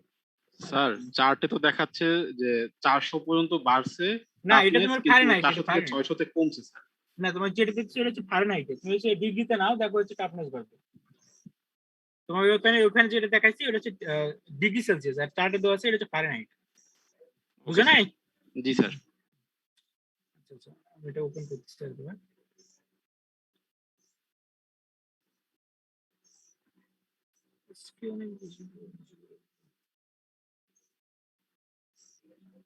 এটার নাম দেখো এবার হচ্ছে হাই স্ট্রেংথ লো অ্যালয় স্টিল। তার মানে এখানে হচ্ছে অ্যালয়িং এলিমেন্ট যেগুলো থাকবে সেগুলো হচ্ছে অ্যালয়িং এলিমেন্টটা কম। হাই স্পিড টুলে এই অ্যালয়িং এলিমেন্টের পরিমাণ বেশি ছিল, বাট এখানে থাকবে একটু কম। এই যে পার্সেন্টেজ গুলো দেওয়া আছে বলছে দেখো যে লো কার্বন স্টিলস যেটা 10% হচ্ছে ম্যাক্সিমাম অ্যালয়িং এলিমেন্টস থাকতে পারে এখানে। ওই স্টিলের যে গ্রেড ভাবে ভাগ করে দেওয়া আছে কেমিক্যাল কম্পোজিশন আর কোনটার প্রপার্টিজ কেমন আসবে সেখানে এগুলো পড়ে নিও, বোঝানোর কিছু না এগুলো। এইচএসএল একই। আচ্ছা শেষ। ও না আরেকটা জিনিস আছে, এবার হচ্ছে কাটিং টুলস যেটা তো তোমাদের পড়াচ্ছি। তো কাটিং টুল হিসেবে সিরামিক ম্যাটেরিয়ালের আর কি করা যায়। তো কাটিং টুলের কাজ তো কি হবে, মানে ম্যাটেরিয়ালকে সেপারেট করা, তাই না? সেপারেট করতে গেলে যে আমি কাটিং টুল হিসেবে যে ম্যাটেরিয়ালটা ইউজ করব সেটা হচ্ছে কিছু ক্রাইটেরিয়া দরকার, মানে প্রি রিকুইজিট আছে। কাটিং টুলে ধরো কি হার্ডনেসটা বেশি লাগবে যাতে সে কি অন্য ম্যাটেরিয়ালকে কাট করতে পারে। আর এই যে কাটিং টুল করতে গেলে যে ম্যাটেরিয়ালটা যাতে ভেঙে না যায় এজন্য কিছু পরিমাণ কি ডাক্টিলিটি দরকার, ডাক্টিলিটি আর টাফনেস এটা দরকার। আর সাথে হচ্ছে কি অ্যাব্রেশন, এখানে হচ্ছে কি যে ফ্রিকশনের একটা ব্যাপার আছে, মানে টেম্পারেচার জেনারেট হয়। তো ওই টেম্পারেচারটা রেজিস্ট করার জন্য আমার কিছু পরিমাণ সামসর্ট অফ কি দরকার, টেম্পারেচার রেজিস্ট্যান্স দরকার। মানে মেইনলি 3-4টা প্রপার্টিজ দরকার, মানে মেইনলি দরকার হার্ডনেস, তার সাথে কি ডাক্টিলিটি, টাফনেস আর হচ্ছে এই যে ধরো রিফ্র্যাক্টরিনেস, মানে হচ্ছে হাই টেম্পারেচার স্ট্রেন্থ দরকার। এটা তো সিরামিক ম্যাটেরিয়ালের এইগুলো সবই ভালো। দেখো ceramic material hard, heat resistance আর লিটিল রিঅ্যাক্টিভিটি উইথ স্টিল, মানে হচ্ছে সিরামিকের হচ্ছে এটা কম, কেমিক্যাল ইনার্টনেস এটা অনেকটা বেশি। হাই টেম্পারেচারেও আবার হচ্ছে কি হচ্ছে হাই স্পিডে কাটিং টুল হিসেবে এটা ইউজ করা যায়। তো এইগুলো হচ্ছে সিরামিক ম্যাটেরিয়ালের অ্যাডভান্টেজ, এই কারণে হচ্ছে সিরামিক কাটিং টুল হিসেবে ইউজ করা হয়। তো এখানে দেখা হচ্ছে প্রসেসিং মেথডস এর কথা বলছে যে কিভাবে তৈরি করা যায়। তো এখানে আমার হচ্ছে মেইনলি সিরামিক কাটিং টুল হিসেবে অ্যালুমিনিয়াম ইউজ করা হয়। তোমরা জানো যে অ্যালুমিনিয়াম যে বক্সাইট, হ্যাঁ, বা আলফা অ্যালুমিনিয়াম যেটা যে কোরান্ডাম। তো জানো তো এগুলো হচ্ছে কি অ্যালুমিনিয়ামের, এগুলো কি আকরিক না একটা মানে ওর বক্সাইট, কোরান্ডাম, আলফা অ্যালুমিনিয়াম কি তোমরা কোরান্ডাম বলা হয়। তো এখন ধরো এই যে মেইনলি আর কি অ্যালুমিনিয়াম অক্সাইড ইউজ করা হয়, তো এই অ্যালুমিনিয়াম অক্সাইড কিভাবে তৈরি করা যায় সেটা আমাদের দেখতে হবে। একটা হচ্ছে হট প্রেসিং আর একটা হচ্ছে কি কোল্ড প্রেসিং এর, বুঝতে পারছো? তো হট প্রেসিং এর মাধ্যমে যদি আমি তৈরি করতে চাই, এগুলো হচ্ছে বইতে আছে, বইতে সিম্পল ভাবে বলা আছে, কিন্তু পড়ে নিতে পারবো। আমি একটু বলে দিই। প্রথমে মনে করো কি হট প্রেসিং এর সরি কোল্ড প্রেসিং এর জন্য অ্যালুমিনিয়াম অক্সাইড পাউডার নিয়ে পরবর্তীতে হচ্ছে কম্প্রেস করা হয়। কম্প্রেস করে আমি যে শেপটা ধরো দিতে চাই সেই শেপে দিতে পারবো। এখন এটা ধরো হাইড্রোলিক প্রেস ইউজ করেও দেওয়া যায় বা আদার্স প্রসেসে। তো টাইলস ফরমেশনের মতো ওইরকম যদি আমি ফরমেটে চাই তাহলে মনে করো কি মনে করো সেই শেপের মোল্ড বানিয়ে তার ভিতরে এখানে প্রেসিং করতে হবে। তারপরে ফাইনালি হচ্ছে কি 1600 থেকে 1700 ডিগ্রিতে এটা হচ্ছে কি সিন্টার ফার্নেসে এটা হিট আপ করা মানে সিন্টারিং করা হয়। এবার হচ্ছে কোল্ড প্রসেসিং। আর হট প্রসেসিং এ গেলে হচ্ছে এই সেম একই অবস্থায় প্রথমে এই অ্যালুমিনিয়াম পাউডার নেওয়া হবে, নিয়ে পাউডারকে একই প্রেসারাইজড করে একটা শেপ বা একটা ফর্ম দেওয়া হবে। তারপরে এই ফর্মটাকে একটা সিন্টারিং করা হবে 1600 ডিগ্রি এই আগের মতো। আর এইখানে হচ্ছে হট প্রেসিং এর সময় কিছু পরিমাণ টাইটেনিয়াম অ্যাড করা হয়, মানে যে গ্রোথটা যাতে একটু বাড়ে, পার্টিকেলস এর গ্রোথটা বাড়ানোর জন্য টাইটেনিয়াম এটা ধরো নিউক্লিয়েটিং এজেন্ট হিসেবে অ্যাড করা হয়, বুঝতে পারছো? আর বইতে যদি দেখো তোমরা দেখবা যে অ্যাডভান্টেজ আর কিছু ডিসঅ্যাডভান্টেজ কথা বলা আছে। তো সিরামিক ম্যাটেরিয়ালের তো অ্যাডভান্টেজ তোমাদেরকে বলে দিলাম, যেগুলো হচ্ছে কি মেশিনিং টাইম আর হাই কাটিং স্পিড, এই দুটো বেশি। আর এদের হচ্ছে লাইফ টাইম অনেক বেশি, লং লাস্টিং সিরামিক ম্যাটেরিয়াল। একটা হচ্ছে যে হাই টেম্পারেচারে স্ট্রেন্থ ধরে রাখতে পারে, সহজে ব্রেক করে না এইগুলো। বাট ডিসঅ্যাডভান্টেজ একটা আছে সিরামিক ম্যাটেরিয়াল, সেটা হচ্ছে ব্রিটেল। ব্রিটেলনেসটা সবচেয়ে বেশি। এই ব্রিটেলনেস বেশি হওয়ার জন্য chip formation easily tends to chip মানে ফরমেশন ইজিলি। আর একটা হচ্ছে হাই কস্ট। সিরামিক ম্যাটেরিয়াল তোমরা জানো যে কস্টিং অনেক বেশি। এই যে শেষ, তোমাদের মাথা ধরে গেছে, আমারও মাথা ধরে গেছে, বুঝতে পারছো? আজকে একদিনে এত পড়াতে গিয়ে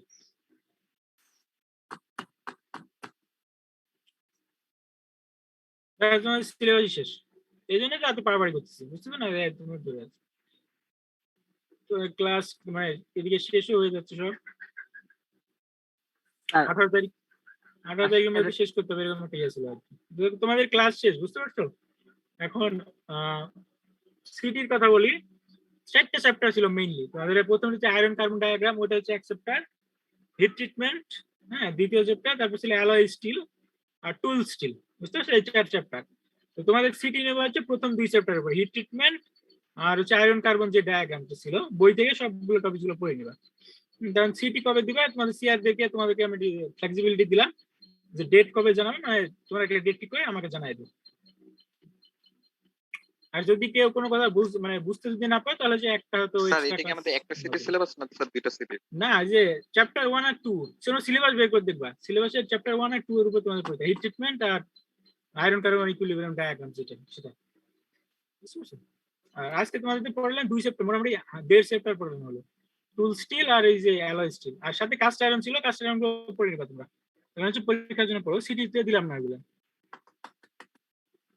হ্যাঁ, তোমাদের রোল নাম্বার গুলো লিখে দাও। হ্যাঁ, দেরি হয়ে গেছে। আর 2টা চ্যাপ্টার কি 2টা